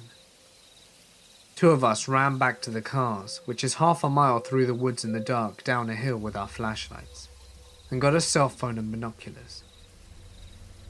While we were gone, the folks on the lookout had no light source. At the car, we called the Coast Guard from our cell phones. It was 1999, so these weren't smartphones by any stretch of imagination. We explained to the Coast Guard that someone was flashing SOS at us, out in the water, and that we were hikers, observing from Pyramid Point Overlook. They said that they would send a ship to look over the area, and we asked them to hurry. At this point, we ran back up to our overlook, with binoculars and phone and flashlight. Atop the overlook, there was no cell signal, so we had to pocket the phone, and had no further communications with the Coast Guard. With our binoculars, we were able to see a guy in an aluminium rowboat, rowing like crazy, with waves breaking over the bow of his boat. It was nearly pitch black outside, so we were only barely able to make this out. It was about 10:30 or 45 at this point. During Michigan summer, it's still light enough to see outside. But anyway, he would occasionally turn around and flash SOS at us, and go back to rowing. It was disturbing to be several miles away, completely helpless, whilst we watched this guy struggling in a rowboat in the dark. It got dark, and we could not see anything anymore, but every few minutes the man in the boat would flash SOS. He did not appear to be making any progress towards the mainland, but he was clearly drifting northwestwards through the Manitou Passage. Every time he flashed, we'd turn on our flashlight and shine it back at him for a few seconds and turn it off. We did not know Morse code and had no cell signal. We stood and watched for what seemed like forever, completely helpless. The man stopped flashing his light, and it was too dark to see his boat. And then a tugboat appeared that did not appear to be the Coast Guard ship, showed up and started doing a grid search pattern through the passage, with bright lights shining from around the water.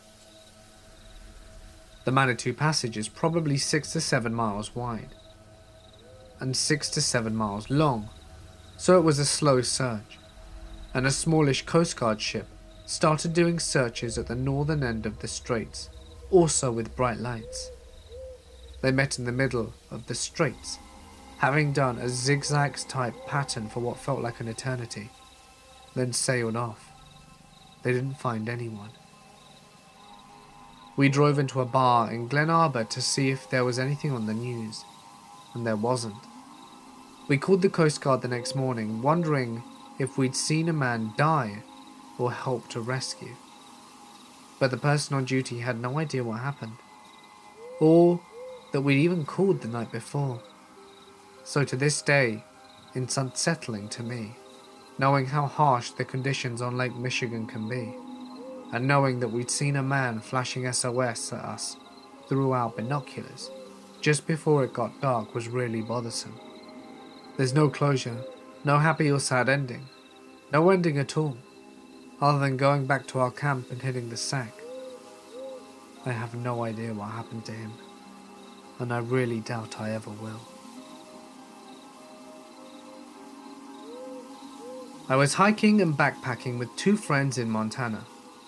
We were probably 5 miles from the nearest paved road, and had hiked around 2 miles from the end of the dirt road.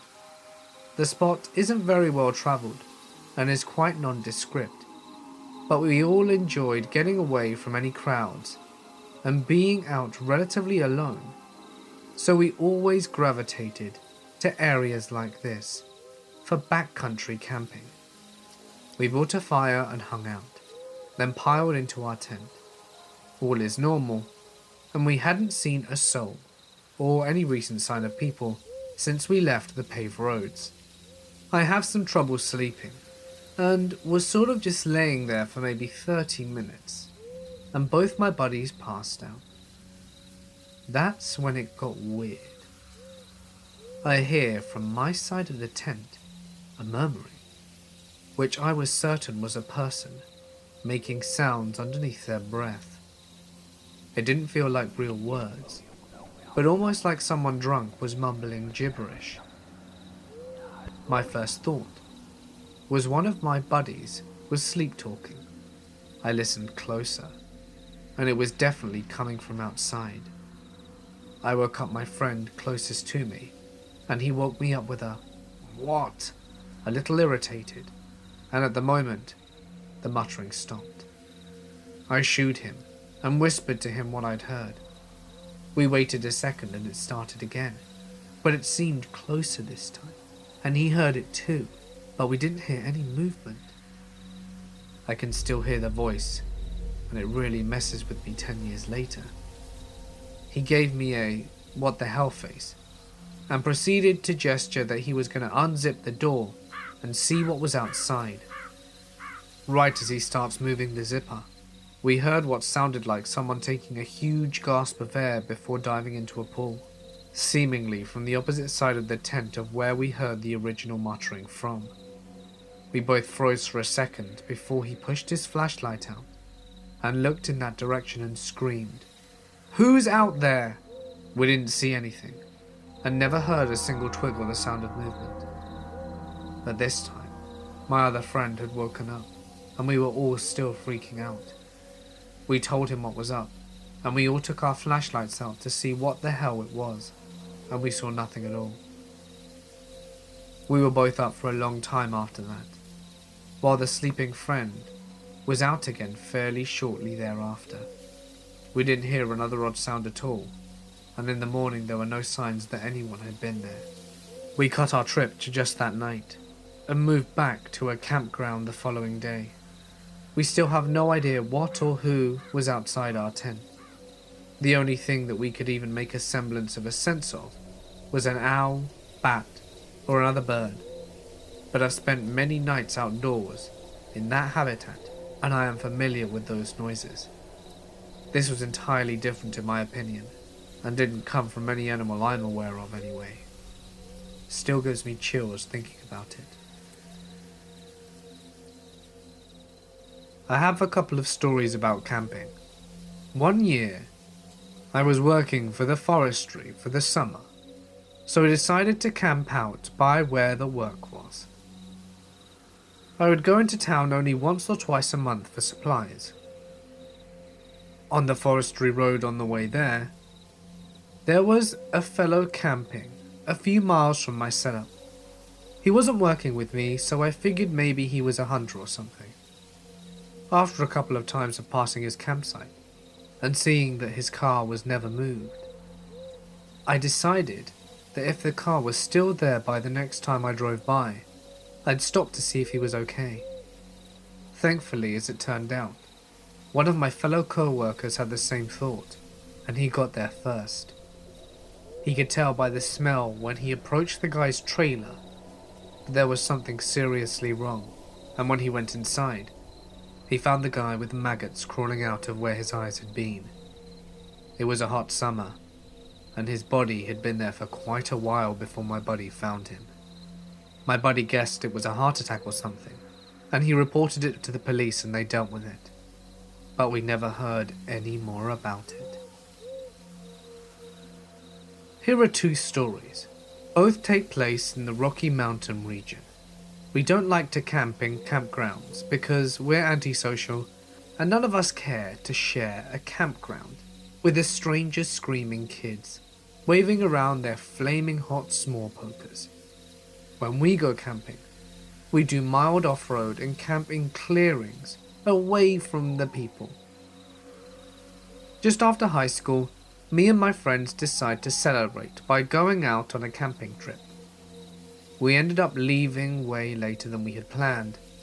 It was dark by the time we got up into the mountains, and the camping spot was about an hour or so from home. We didn't want to turn around, so we just decided to make do and set up camp in the first decent clearing that we found, and would figure things out in the morning. We all set up our tents in the dark, moonless night, and just went straight to bed. When we woke up, we realized that we had unwittingly set up camp on top of someone's abandoned attempt of a marijuana farm. Not wanting to deal with that shit, we packed up pretty quickly and moved on. The second incident happened a few years later with the same group of friends. We set up camp in a little clearing surrounded by thick trees and settled around a campfire for the night. After it gets dark, we hear rustling in the trees and occasionally catch a flash of campfire reflecting off the ice in the distance. We aren't worried. This isn't bear country, and this particular area is covered in deer. We had to stop a few times on the drive to this spot to let deer cross the road, and we noticed tons of hoofprints and deer trails near our camping site whilst we were setting up. We go to bed, and all night long we hear the snapping of twigs and leaves. They sound like they're coming near the campsite a few times, but then back off when the dog starts barking. The next morning, we notice that there are fresh cougar prints skirting around the edge of our campsite. It's pretty obvious the cougar was circling us all night, sizing us up. We're dumb, young adults, and decided to test our luck, so we stayed a second night. That second night we decided to take shifts sleeping, with a few of us staying up to watch on guard, with our shotgun ready, and keep our fire tended during the night. Me and my ex had the first half of the night. Occasionally we would see a yellow flash of eyes for a brief moment, and they disappear again. The dogs would not shut up. Maybe it's just paranoia settling in, but my ex swears he saw the cougar off in the trees. At this point, we all decide enough of testing fate and slept in our cars and left next morning. Next morning rolls around, and our friend takes the dogs out for a small hike and one last potty break whilst we brewed some coffee. On our way back down the trail, they notice cougar tracks following theirs, and we're all convinced we're being stalked. We decide to forget about coffee, tear down camp as quickly as possible, and nope out of there.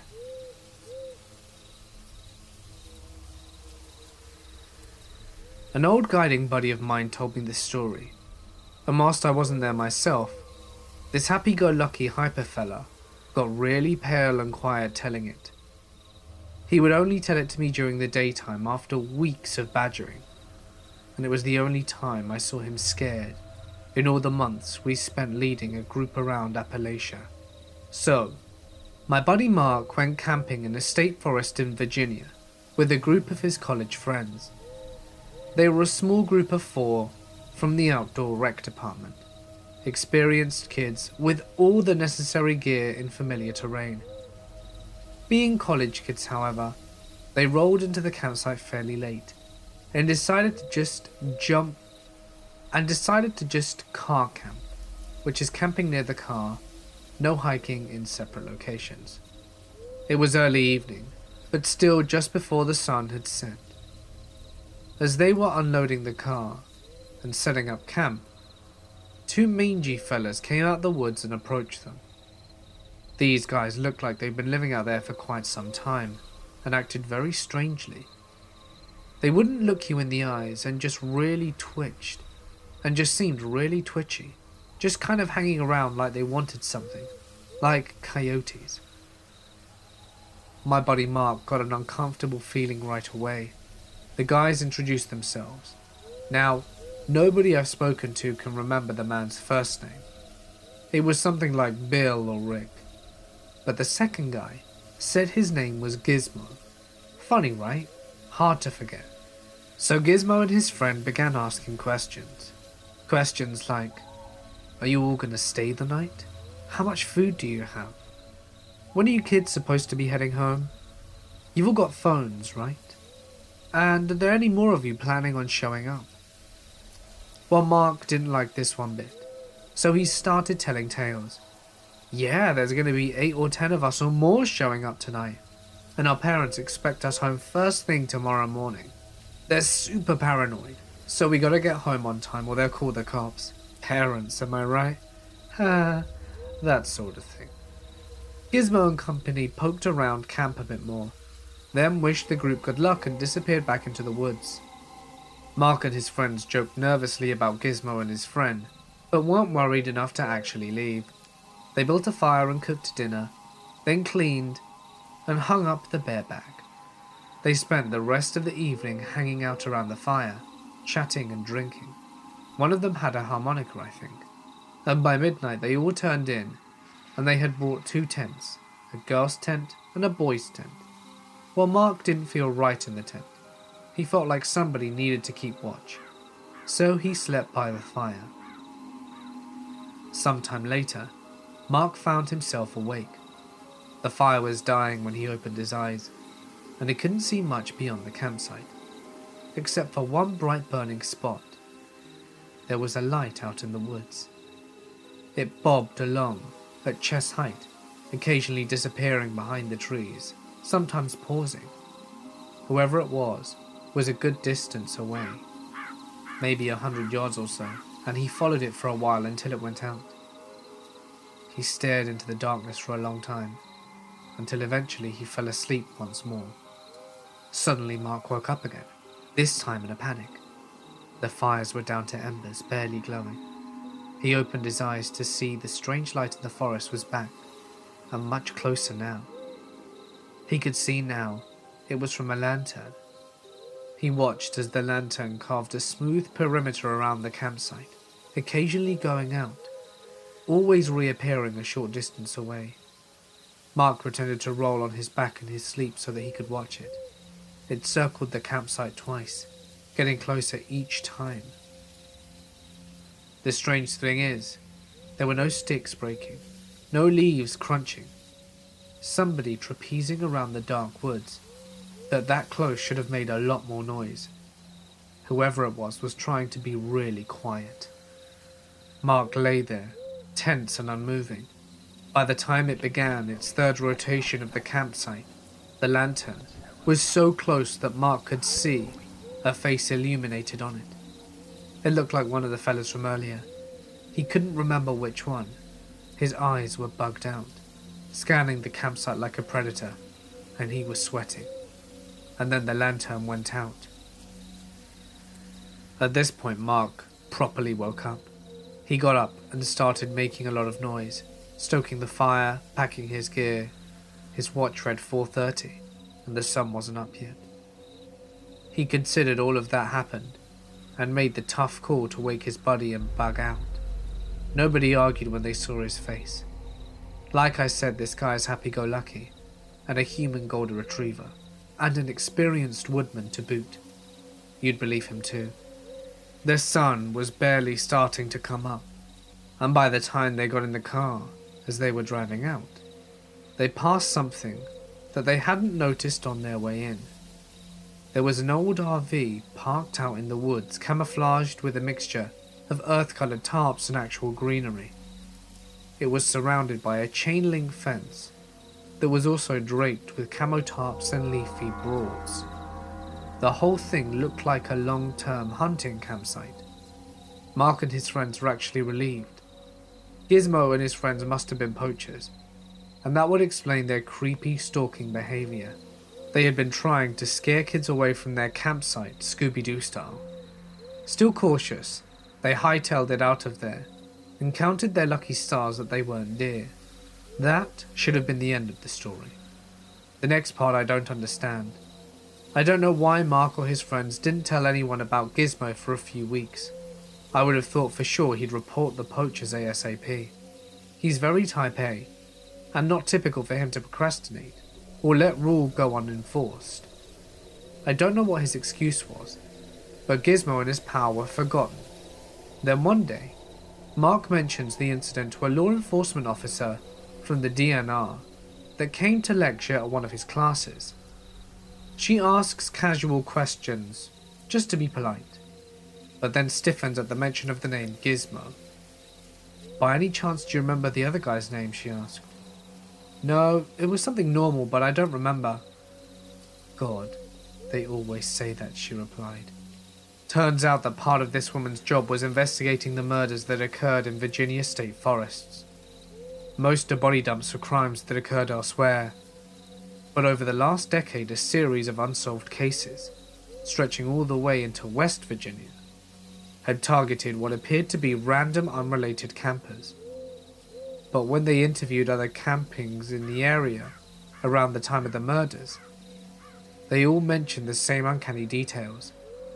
They had all been approached by an individual named Gizmo, and another man whose nobody's name they can seem to remember.